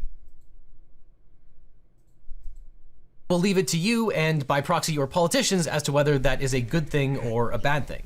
Though I'll point out that for those that are happy that Kyle Rittenhouse was found not guilty, they should recognize that logically, they should also be in favor of an alternate reality where Gage Grosskreutz shot and killed Kyle Rittenhouse. And remember, if you think I have no problem with this alternate reality, legal. You keep saying this. You keep saying this like a gotcha moment. You keep saying this like with a gotcha moment.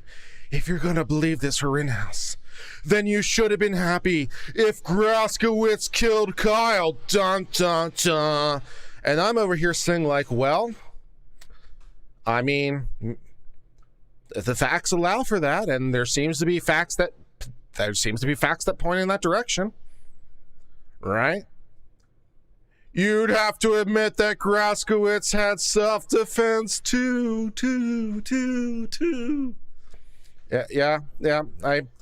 I'm very willing to consider that possibility. Legal. Sorry to ruin your gotcha moment here, but I'm over here like, okay, yeah, could be, could well be. I mean, yeah, it could be. I'm good. Yeah, that's fine. I think that Rosenbaum, Huber, or Grosskreutz all provoked a response from Kyle Rittenhouse.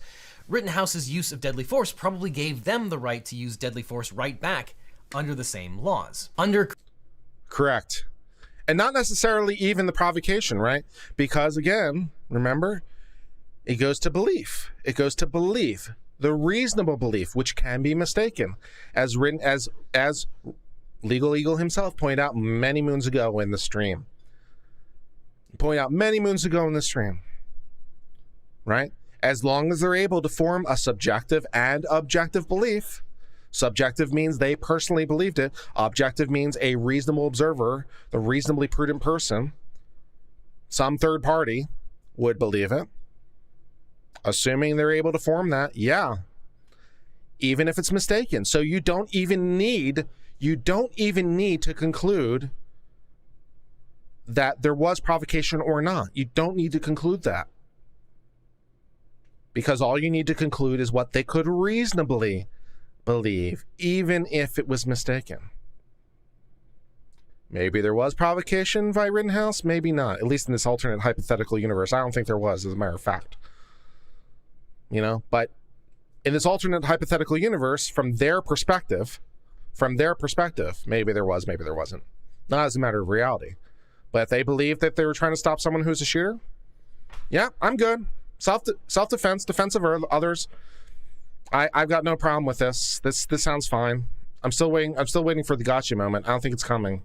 Current Wisconsin law, if Kyle Rittenhouse is not guilty by reason of self-defense, Gage Grosskreutz would also have been not guilty if he had shot and killed Kyle Rittenhouse. And keep in mind that in this scenario, Kyle Rittenhouse is dead, and it would have been Grosskreutz setting the narrative. And to the extent that you think Grosskreutz would have crafted his testimony to support an argument of self-defense, then consider that Kyle Rittenhouse probably crafted his story in exactly the same way. So the ultimate... that's a very fair point. And we being reasonable-minded people should absolutely consider the possibility that Kyle Rittenhouse was being misleading or perhaps even flat out lying in this testimony. We have to at least consider the possibility. Just have to consider the possibility. I mean, he's obviously self-interested. Hard to be much more self-interested than I don't want to go to jail for the rest of my life. He's well motivated, right, to craft a tale that will help him. So it's not like we have to look hard and long and wide for some motivation on his part. So we should at least consider the possibility in our minds that he might not necessarily be a credible witness. That's fine. I have no particular problem with that. Because as I was kind of screaming at the chat, I thought that we had it at the end of the prosecution's case. I thought the state could have rested I thought the defense could have rested at the end of the prosecution's case, and we've been okay. I'm good. Why? Because we got everything we needed from the state's case, from the state's own witnesses. We got everything we needed in spades and more, and of course we have the actual objective video. From the actual objective video. So me believing Rittenhouse, to be quite honest, I don't really have to believe him or disbelieve him, to be quite honest. Because I have all these other evidence, including, again, from the state's own witnesses, who said they heard things, who said they saw things, to draw these conclusions. So yeah, maybe in some alternate universe, Graskowitz would have been on trial for self-defense, and maybe he would have conformed his testimony in the most favorable light to him, and then we'd be looking at the videos and witnesses that would be offering him. There'd be different witnesses. There'd be different witnesses, for sure. Different people he talked to, different people who saw things. There are people who would be relevant to Graskowitz who are not relevant to Rittenhouse. So yeah, maybe Graskowitz would have lied. And then we could look at other evidence to form a conclusion as to whether or not that's reliable or not. Okay. Kyle Rittenhouse is well motivated to lie. That doesn't mean it is a lie. It means he's well motivated to lie. Graskowitz is well motivated to lie. It doesn't mean he is lying. It means he's well motivated to lie. So how do we determine if it's true or not? Well, so much other corroborating evidence was really, really helpful for Rittenhouse. So in some alternate world where he was on trial, you know, then the question would be, well, what does the testimonial picture look like from his point of view? You know, could be. The takeaway here is that these incidents are murky at best, occurred in a jurisdiction with very broad self-defense and firearm laws. The prosecution had a very high standard to meet, and while we didn't cover it in this video, the defendant put on a very good defense. The rest, I will leave to you. Now, okay. No, no. Not the first time I've said it, but the defense did not put on a good defense. No. Defense kind of sucked. I think we got the verdict we got in large part because the facts were so fucking clear. You know, res ipsa loquitur. It speaks for itself. It was so clear from so what it was the you know. I don't really think it was the defense doing. I think the facts were so fucking clear. And if the facts had not been this clear, I tell you what, when the facts weren't this clear, I'm not sure Kyle gets the same result. So I'll disagree that the defense did great. Yeah. Now, if you'd like to watch something legal that's much more lighthearted, I'd recommend my mini documentary Bad Law Words Good, where I explore all of the most common legal and linguistic comments that people throw around. All right. That's the end of the video. We're not giving him a promo. That's the end of the video. We're not giving him a promo. So, yeah, overall,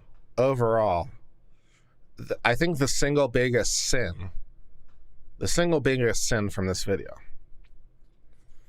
is not making the facts that support the conclusion of not guilty readily apparent. He just kind of refers to them obliquely. Like other events, prior events. What are those prior events, Devin? You know, they weren't armed with a lethal weapon. Well, you know, they had a bludgeoning instrument. You know, maybe he had the duty to treat. Oh, you could go through the analysis, Devin. You know?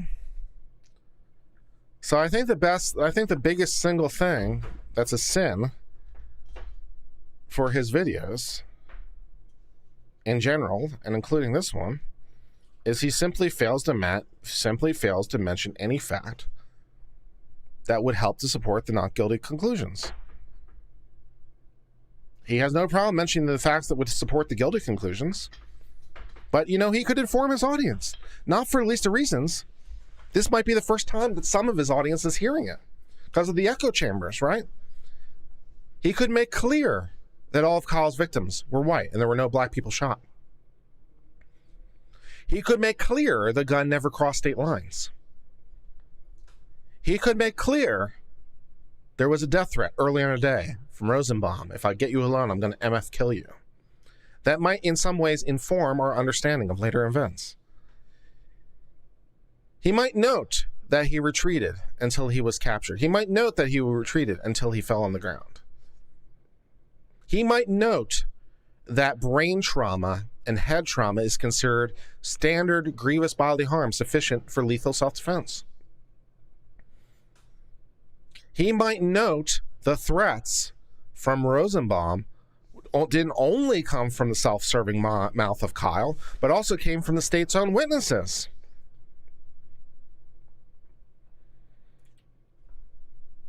I mean, so that's the biggest sin. That's the biggest sin. He buries everything, and to the extent he ever mentions it, it's always swallowed. He swallows it.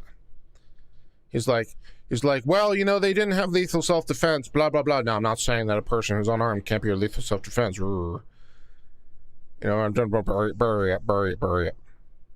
And I'm not gonna bring big spotlights to it by starting that thought with it. I'm gonna bring it in the middle of the thought and hope that you don't notice. Swallow it. So, many problems. Many problems.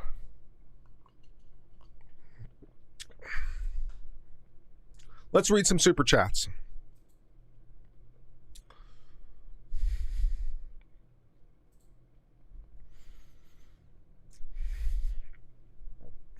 $5 from WHMW. Let's go.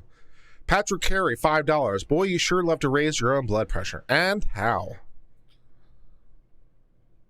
Message from Super Iron Bob, $5. When this guy starts with a lie in the first 10 seconds of the video, you know that he's going to be telling us the whole story. You sure do. You sure do. It's one of the reasons I try very hard on my own channel to give you the whole story. It's one of the reasons I try very hard to note bad facts. Yeah. $5 from Willie Houston. Legal Eagle makes me cringe, and his actions make me believe he's a man of the audience and not a man of logic. Yeah. $5 from D Bad Whiskey. Thanks for the video. You are welcome, D. $5 from Taldarin. I saw Legal Eagle's face in the thumbnail and decided I need to double check if I didn't somehow got subscribed to that scrub. Sorry for anyone who was dissuaded by the Legal Eagle face. I understand. $10 from Mr. Tibbs89. Let me be uncivil. The only difference between Legal Eagle and Binger is that Binger knows he is trying to pull a fast one against Kyle and the jury. One can hope he's that self-aware. I'm not sure if it's better if he's that self-aware or not, to be quite honest. $2 from Blue Eye Roof Korean the Based. MA is open carry, however you'll get a menacing charge. Oh, sure. Oh, sure. Absolutely. Like...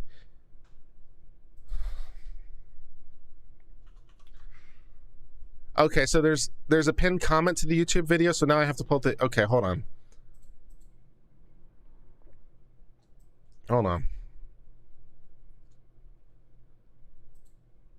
So in the first few seconds, I mispronounced Jacob Blake's name. I actually didn't catch it, but okay. I didn't mean to suggest the gun crossed state lines. My point was actually the opposite. People were making a big deal about Rittenhouse or his guns crossing state lines, when it probably didn't matter to the provocation. It doesn't, actually. You're right, it doesn't. But you could have made that explicit. If your point was it didn't matter, you could have like made that apparent. Even had been the case, it probably was a crime or tort that could have served as a predicate. Yeah, that would have been helpful if you had mentioned that in the video in some way. Being attacked doesn't automatically use deadly force in self-defense, correct. Your force must be proportionate and reasonable. You cannot use deadly force unless an actor reasonably believes such force is necessary to prevent imminent death or great bodily harm. By that same token, unarmed people can generate such a fear. Being unarmed doesn't necessarily mean no one can ever use deadly force against you. Well, those are some super insightful comments from Mr. Eagle himself there. That's wonderful news. Thank you, Mr. Eagle, for clearing that up.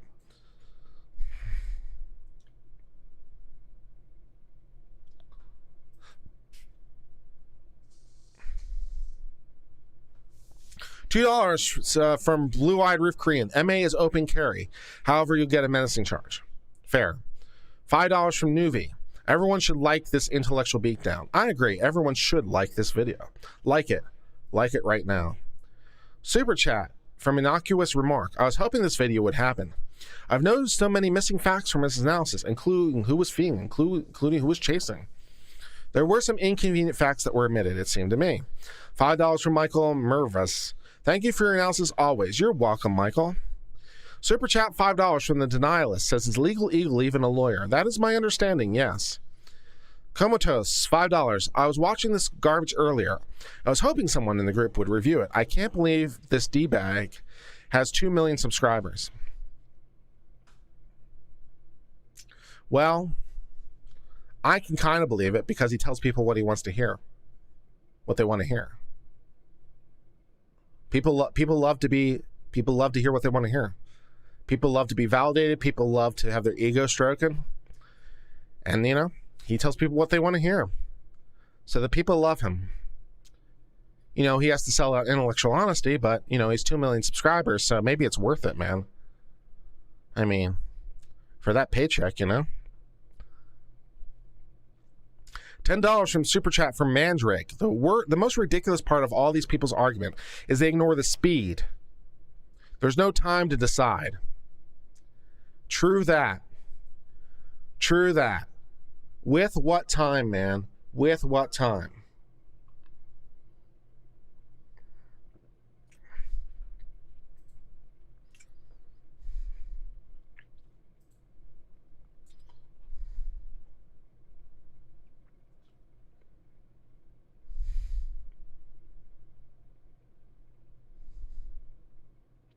Super Iron Bob, $5 said, Kyle was in Kenosha already when the dealers asked. Legal is great at rhetoric. However, he seems to have no need to be honest with it. You know, I will agree with you. He is very good at rhetoric. He's very good at telling a story. He is a very good lawyer. I mean that. That's not even a sarcastic comment. I mean, at least from what we see online, right? He's a very good lawyer. I mean that. Why is he a good lawyer? He's a good lawyer. He's a good lawyer because good lawyers elevate and raise good facts, and they diminish bad facts. All right? Right? They have facts that help them and facts that hurt them. So a good lawyer elevates and strengthens and pushes the spotlight on the things that support their case. And they bury and they swallow and they diminish and they hide facts that hurt their case. They'll mention it, but they won't bring a spotlight to it. You know? And so,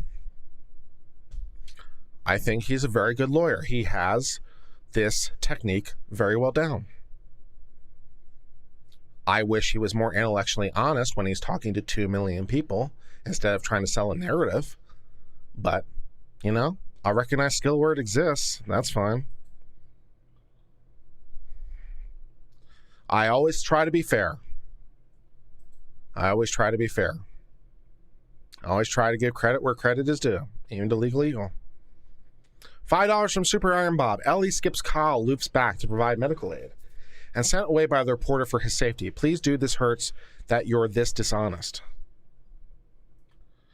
$4.99 from Andy Mazika. He makes no mention of Anthony Huber grabbing the rifle. Yeah, many times. $5 from the Denialist. Why did Legal Eagle use a bunch of stills for Groskowitz, but the video for the rest? Presumably because it tells a better story.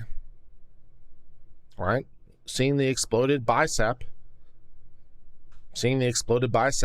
provokes an emotional response. It tells a better story. That'd be why. $2 from Fuzzy Butt Gaming. New idea. Uncivil math. Yeah, that wasn't the greatest moment of my math in life. Super chat $5. Pineapple Prime. Legal Eagle is a complete tool. Thanks for eviscerating this video. You're welcome. $5 from Talderin. According to the FBI murder stats in 2020, deaths from all rifles 455. Deaths from hands, feet, fists 662. Yeah. Super Iron Bob, why should supporters of Kyle grapple with that fact at all? I don't understand how it invalidates anything. Am I being obtuse? I don't understand what fact you are referring to because your message didn't provide all the context. But I think maybe you're referring to the fact when I said you should grapple with the possibility Kyle's lying. Why should supporters of Kyle grapple with the fact that he could be lying? Because obviously it goes to his credibility, right? We want to believe true things. I hope we all want to believe true things. We don't want to be lied to. And so if your question is referring to when I said we should grapple with the possibility Kyle's lying, we should, because, he's obviously motivated. He's obviously interested. All right, so we should consider that as a factor in our weighing. But there's so much other evidence that supports and buttresses it that it winds up not being a problem. But at least it should pass through our mind of the possibility. I mean, why wouldn't it, right? $2 from Sliding Edge. Does Legal Eagle actually blow as a lawyer? Couldn't say. $5 from Mandalore Wise. When both parties have valid self-defense claims, it's simply a tragedy. 50 NOK from Brian Paint. Is Wisconsin versus Rittenhouse the most obvious self-defense case ever to be tried in court? To ever reach a jury verdict, I think probably it might be.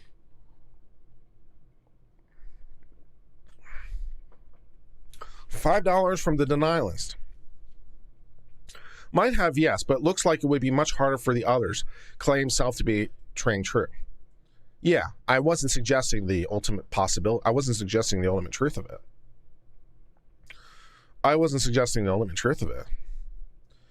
But all I said is we could at least consider the possibility of self-defense from Rosenbaum's point of view, from Huber's point of view, from Grasquith's point of view, from Jump Kickman's point of view.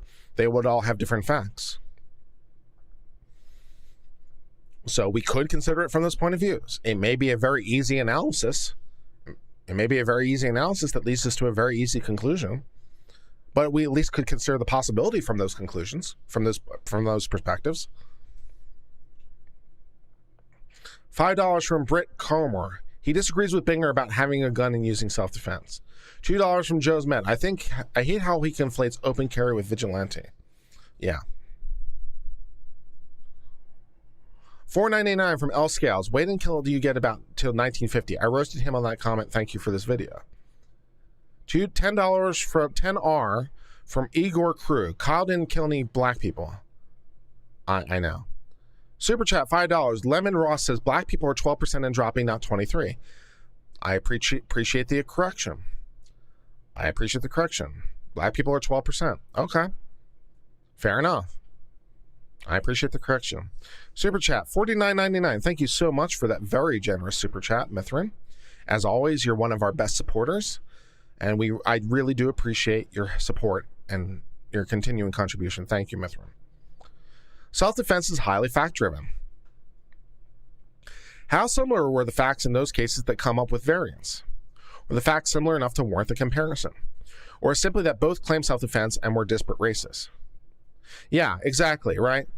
We don't know enough information from the study. We don't know enough. That was my point. Yeah, self-defense is highly driven. How similar are those facts? Right. Are they similar enough to warrant a comparison? Correct. Or were they both that they claim self-defense and were disparate? Right. We don't have enough information. We don't have enough information from Legal Eagle's summary of the study. Legal Eagle says there's a 2.8 times difference. Could be because it could be 100% racism, systemic issues. It could be 100% warranted because that's what the facts underlying are. It could be some combination. We don't have enough information to know what's being controlled for and what's not. Super chat gives us $5 from Super Iron Bob. Ellie, reasonable people don't necessarily need to be reasonably informed. $5 from Mawman. Huber and Groskowitz did not see Kyle shoot Rosenbaum. Their only evidence of an active shooter was an angry mob of people chasing him, shouting. Yes, but that might be enough legally. We could at least consider the possibility that that's enough legally. $5 from E. Unum Pluribus. The only way a biz or Congress will have the country's demo break down is if they're chosen at random. A randomly chosen Congress could hardly be worse. That's a little bit off topic, but okay, thank you for the super chat. $5 from Super Iron Bob. Second definition of holography. Adultery writing about another person. Okay, that still doesn't help. $5 from Brian Wilson. A holography which is designed to serve a political agenda. I mean, let's just stick with the facts. Let's just stick with the facts. The facts are fine. $5 from Belli. I can guarantee people that say it wasn't self-defense didn't watch a lick of the trial. They still think he crossed state lines with a gun. $1.99 from L Scales says, I told you. I'm not sure what you told me, but thank you for the super chat. $10 from Super Iron Bob. We don't believe we should consider people innocent after proven innocent. He's advocating the most evil thing I've ever heard of law. With his metric, once accused, there's no redemption. Well, technically, he's proven not guilty, but he is innocent because he's innocent until proven guilty. So, yeah, but, I mean, he is innocent because he's innocent until proven guilty, and that didn't happen now, did it? $5 from Pegasus. These people are insane. The people who were burning down car lots didn't bring gasoline. The guy who put out the fires, he brought the gasoline. I wasn't commenting on who specifically brought the gasoline or not, but $5 from Brick Cormer. It's his fault. Did you see what Kyle was wearing? Truth.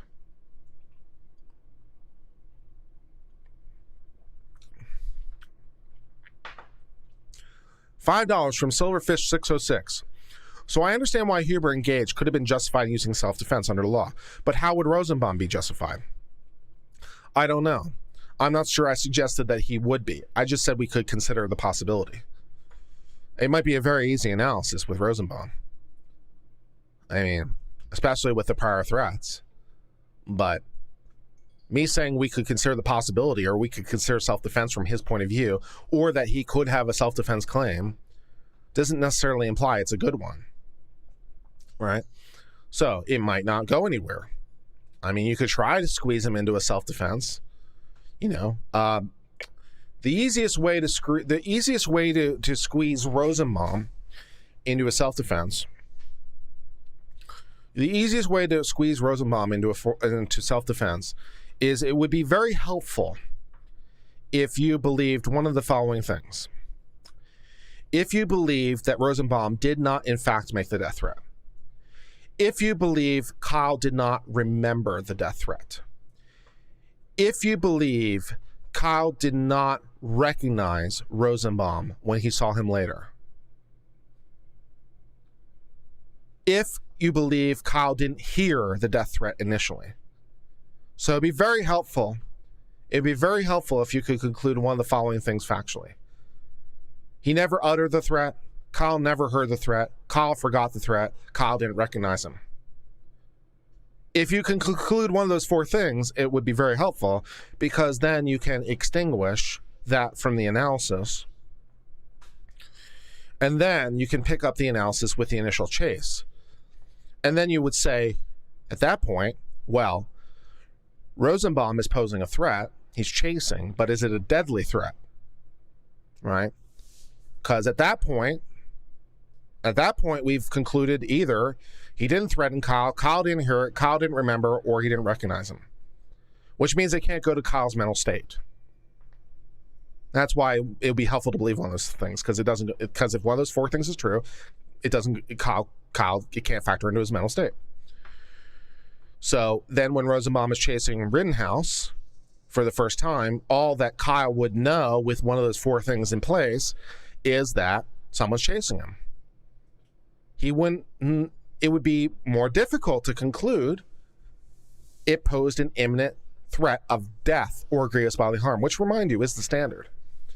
So it's not enough that he's merely chasing you. It's not enough that he's looking to simply assault you. And the idea that maybe he's going to beat you more severely is at that point speculative without that information. So then if you reach those conclusions, then you would say that while Rosenbaum was posing a non-lethal threat based on his actions, Rittenhouse brought deadly force into play by brandishing the gun in his direction. So Kyle has now escalated to deadly force from non-deadly force, which is a provocation. When you elevate, so when you go from nothing to non-deadly force, or you go from non-deadly force to deadly force, either way, it's a provocation. So then Kyle becomes the provoker. Now Rosenbaum is acting in self-defense to chase him down and try to strip him of the gun. That's the easiest way to get there. That's the best case I can make for Rosenbaum and how you would get to self-defense. You just have to believe Rosenbaum never made the threat, Kyle didn't hear it, Kyle didn't remember, or he didn't recognize Rosenbaum. If you believe one of those four things, Kyle's the first provoker, and then it's self-defense for Rosenbaum. So Kyle just has to take the beating. Yes, if it's a non-deadly beating, correct. Yes, correct. I mean, the way that what's his name? Krauss put it was very crass. Krauss put it crassly. But yes, you can't use deadly force in response to non-deadly force. So if the only thing he's trying to do is just punch you in the face, then it's not that you have to take it, incidentally. It's not that you have to take it. It's that you can't respond with deadly force. So you could respond with non-deadly force. You could punch him back. You could use pepper spray. You just can't respond with deadly force. You can't escalate it. So hopefully that answers your question.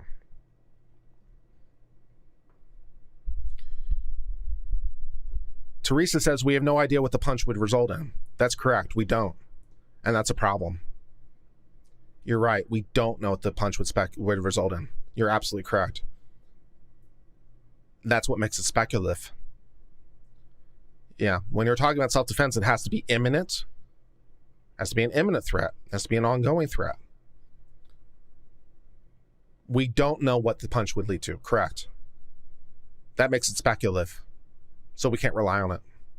The very fact that we don't know what it would lead to is the very fact that precludes us from using lethal self-defense. We can't speculate into lethal self-defense. We can only rely on what we know.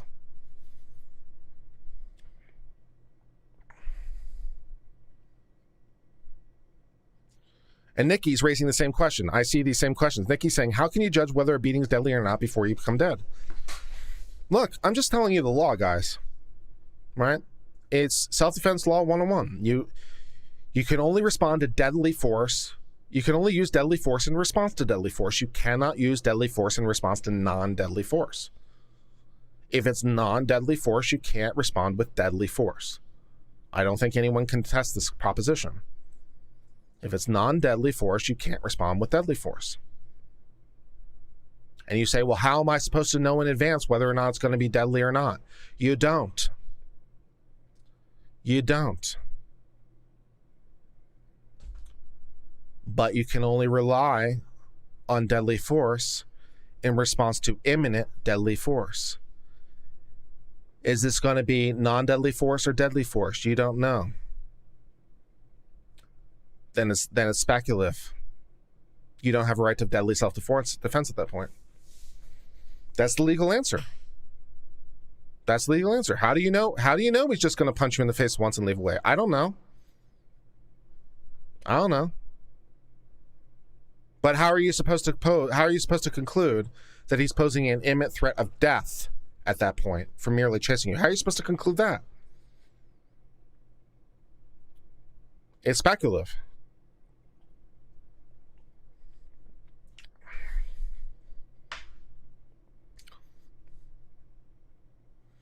Insignificant Nat says, so if someone shouts death threats before the attack, does it make it reasonable to assume the attack is meant to be deadly? That helps a lot. That helps a lot. Yeah. Because that helps inform. Because what matters is Kyle's mental state. What matters is what Kyle knows. That's how we do this. What matters is what Kyle knows. So, for example, one of the reasons we don't bring in the criminal history is because Kyle doesn't know it. He can't rely on things he doesn't know. You can't bring in the criminal history. He doesn't know that. How can he know that? He doesn't know that. All he can rely on is what he knows. but he can rely on what he knows. So if you believe the threat was uttered, if you believe he heard it, if you believe he remembered, if you believe he remembered him, yeah, that goes a long way to now you concluding, wait a second, now Rosenbaum is the first bad actor. Now his simple chase looks a lot more menacing. Exactly so. Exactly so. Because Kyle knows that. So now now it's a lot less speculative, isn't it? Now it's not just mere speculation. It's not mere guesswork. He has a reason. He has an articulable reason to believe it. You're there. And that belief might be mistaken, as we learned from Illegal Eagle. Maybe that wasn't his intention, but he has a reason to believe it. It's reasoned. $5 from Heretic. Thanks for all your recent coverage. You're welcome. $5 from Talderin. Is anyone ever going to address the root cause of this wasn't Kyle having a gun, but rather the fact politicians told the cops to stand down and allow it to happen? I think I mentioned that at some point when I was criticizing Illegal Eagle, but yeah. Yeah. Yeah. And Jacob points out too in chat, and you're right, you don't know whether or not it will kill you, even if that's not their intent. Yeah, you're right. You're absolutely right. So even if it's not their intent to kill you, they might wind up killing you. Sure. Maybe they punch you. Maybe you fall to the ground. Maybe you hit your head. Maybe they punch you harder than they thought. They gave you a concussion. And you died. Probably manslaughter. But from a self-defense perspective, all you can rely on is what you know. What do you know? What do you know? And what's just mere speculation? Super Chat says, Super Iron Bob, do you think LD actually watched the trial? Or to get summaries from the media? Sending so many chats so my ire with Legal Eagle benefits Uncivil too. I doubt he watched the trial in full. I doubt he watched it in full. $5 from Jan Campbell. Thank you for the super chat. $5 from Andrew Benz. The biggest sin is his legal name is Devin. $5 from the Dragon's Treasure, who sells fantastic tea. Guys, if you like tea, the Dragon's Treasure sells some wonderful tea. You should go to the Dragon's Treasure website. It's all handcrafted. They do a wonderful job. They have a wide selection of teas. I strongly recommend it. So if tea is your thing, go to the Dragon's Treasure. Check out the Dragon's Treasure for your tea-related needs. I love it, and I think you will too. Thanks for the super chat. Self-defense only applies if I like the person. That is definitely not the law. $4.99 from Jim Woodhead. Great analysis. Couldn't turn it off. Nice work. You're welcome. Lauren Grumbly says, appreciate your perspective throughout the trial and a new sub. Great to try to hit all you guys up. Have a great Thanksgiving. Well, thank you.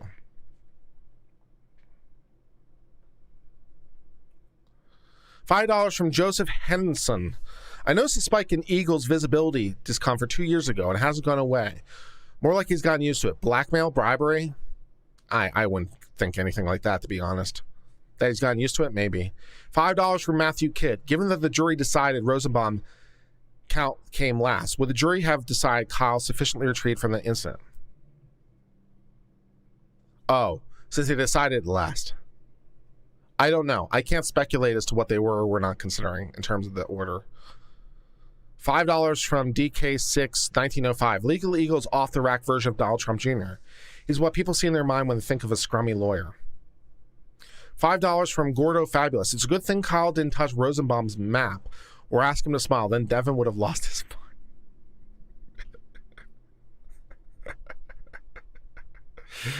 mind.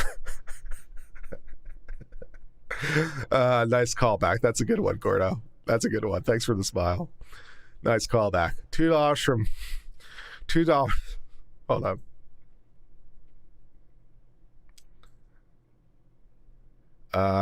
No, I haven't seen Nate's tweet. Stephanie just emailed me or texted me and said, have I seen his tweet? No, let me go back to where my place was in line and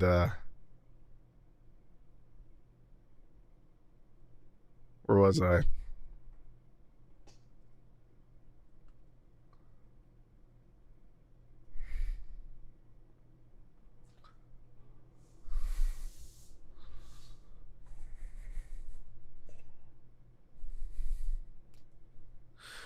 Super chat from Skyzon 2. I'm impressed that 1.4 thousand people have joined you in this painstaking and intense analysis. I think this analysis is superb. I learned a lot. I'm glad you did. Steve Ceramicio said, thanks for an enjoyable evening. You're welcome, Steve. $10 from Michael Earnhardt. Incredible stream. Glad to have discovered your channel via Rittenhouse streams. I very much appreciate your attempts to not take sides and in your non-prejudice analysis on the claim. Just try to look at the facts and what they are, man, wherever they lead, right? $5 from Itty Bitty. The study was on white versus black and black versus white self-defense claims. What are the results when both defendant and victims are the same race? Don't know. Fair question. $49.99 from Mithrin Elmers says, you're welcome. Well, thank you, Mithrin, again, for your very, very, very generous super chat. $49.99. Mithrin is a strong supporter of the channel, and thank you very much for all your love and support. I really do appreciate Mithrin. I appreciate your approach. By the way, I will be playing law on easy mode, as Rikita likes to say. Going to work for a local DA office as an ADA. I use Krauss and Binger's warnings, justice, not convictions. Well, good for you, Mithrin. Good for you. I think there's a lot of nobility in that profession. There are a lot of scumbags. There's a lot of scumbags. So, I wish you a lot of luck. Super Iron Bob says, hagiography, second definition, adultery, as with glowing praise, not adultery, as with making with another wife. Oh, adulatory.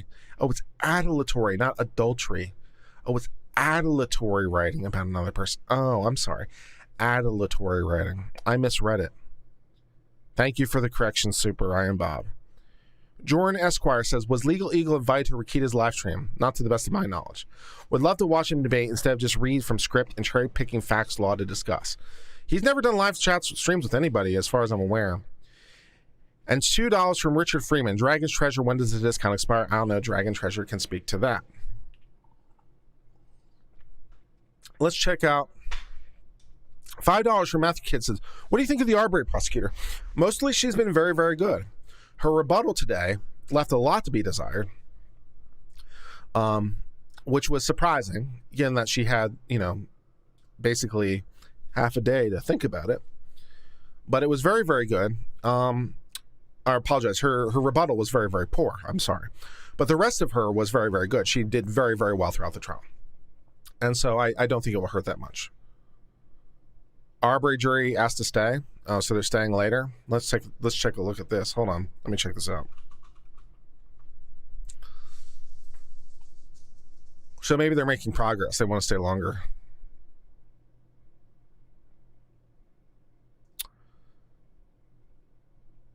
So the jury believes they can reach a verdict tonight. That was 2 hours ago, though. So I don't know if that's still current, but 2 hours ago, at 5:11, they wanted to stay. And maybe we can reach a note. And then 1 hour ago, he said jury going home. So the jury went home. So, yeah, they did ask to stay for another hour, and then they went home. So it looks like we'll be wrapped up tomorrow. That's really cool. It'll be interesting to see if the jury splits. Or splits is the wrong word, but it'll be interesting to see if some counts are not guilty and some counts are guilty. Because I think there's some analysis to be made there. $5 from Dashan Rule. Enjoyed your input with Nate, the lawyer. Valuable law knowledge. You're welcome. All right. So the bot for questions has been asking questions for a while now. So I will answer some of your questions that have been coming in the bot, because I do like to give the non-super chats some love too. $5 from Sky is where I have energy, at least. $5 from Skies on 2. Regarding admitting criminal history and evidence, what if the defense infers that his attacker probably has a long criminal history? I mean, it would be stricken out. It would be stricken.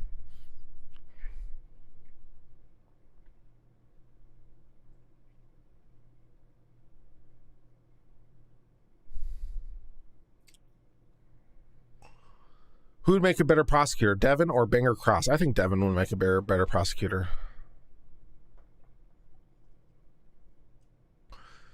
Yeah. That Catnip Dave said my brother was convicted for attempted murder for kicking and stumping a dude. True that, man.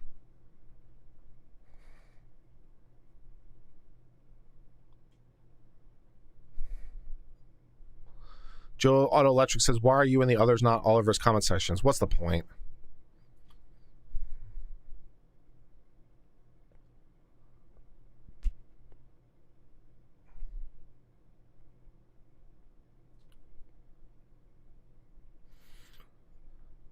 Jan or Vid said, I cannot give him the facts see Rosenbaum ever having self-defense. It's a harder claim.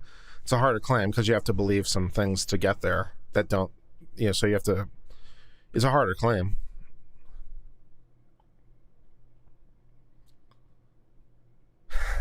So Fail says you should do a CinemaSins type video. CinemaSins type video on Legal Eagle? It's not the worst idea I've ever heard.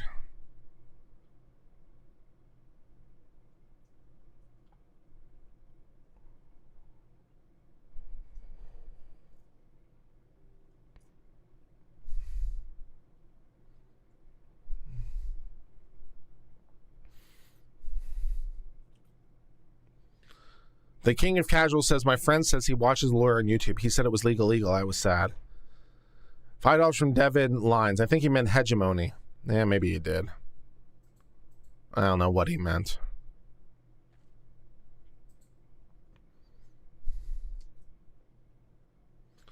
Soaring says, congratulations on a timely upload. You're welcome. Isn't it deadly or grievous bodily harm? Yes, it's deadly or grievous bodily harm. I might have phrased it as and in the context of a sentence I was saying, but it's one or the other. So yeah, I might have said and it probably made sense when I said it, but one or the other is fine.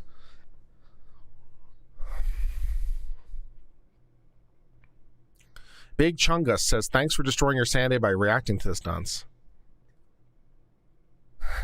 Carol says you'd wipe the floor with that so-called Legal Eagle. That's funny.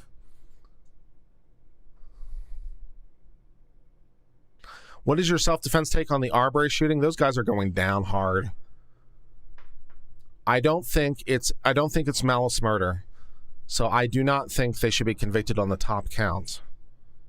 But for the McMillans, the rest of the counts are yes. And I think the other guy, the one who's filming, whose name I always forget, he has a wisp of a chance, but it's a hard sell. And even if he avoids the top counts, he's still guilty of aggravated battery. He's still guilty of aggravated assault because he ran Arbery into a ditch. So even if you buy his theory of the case, he's still guilty of something.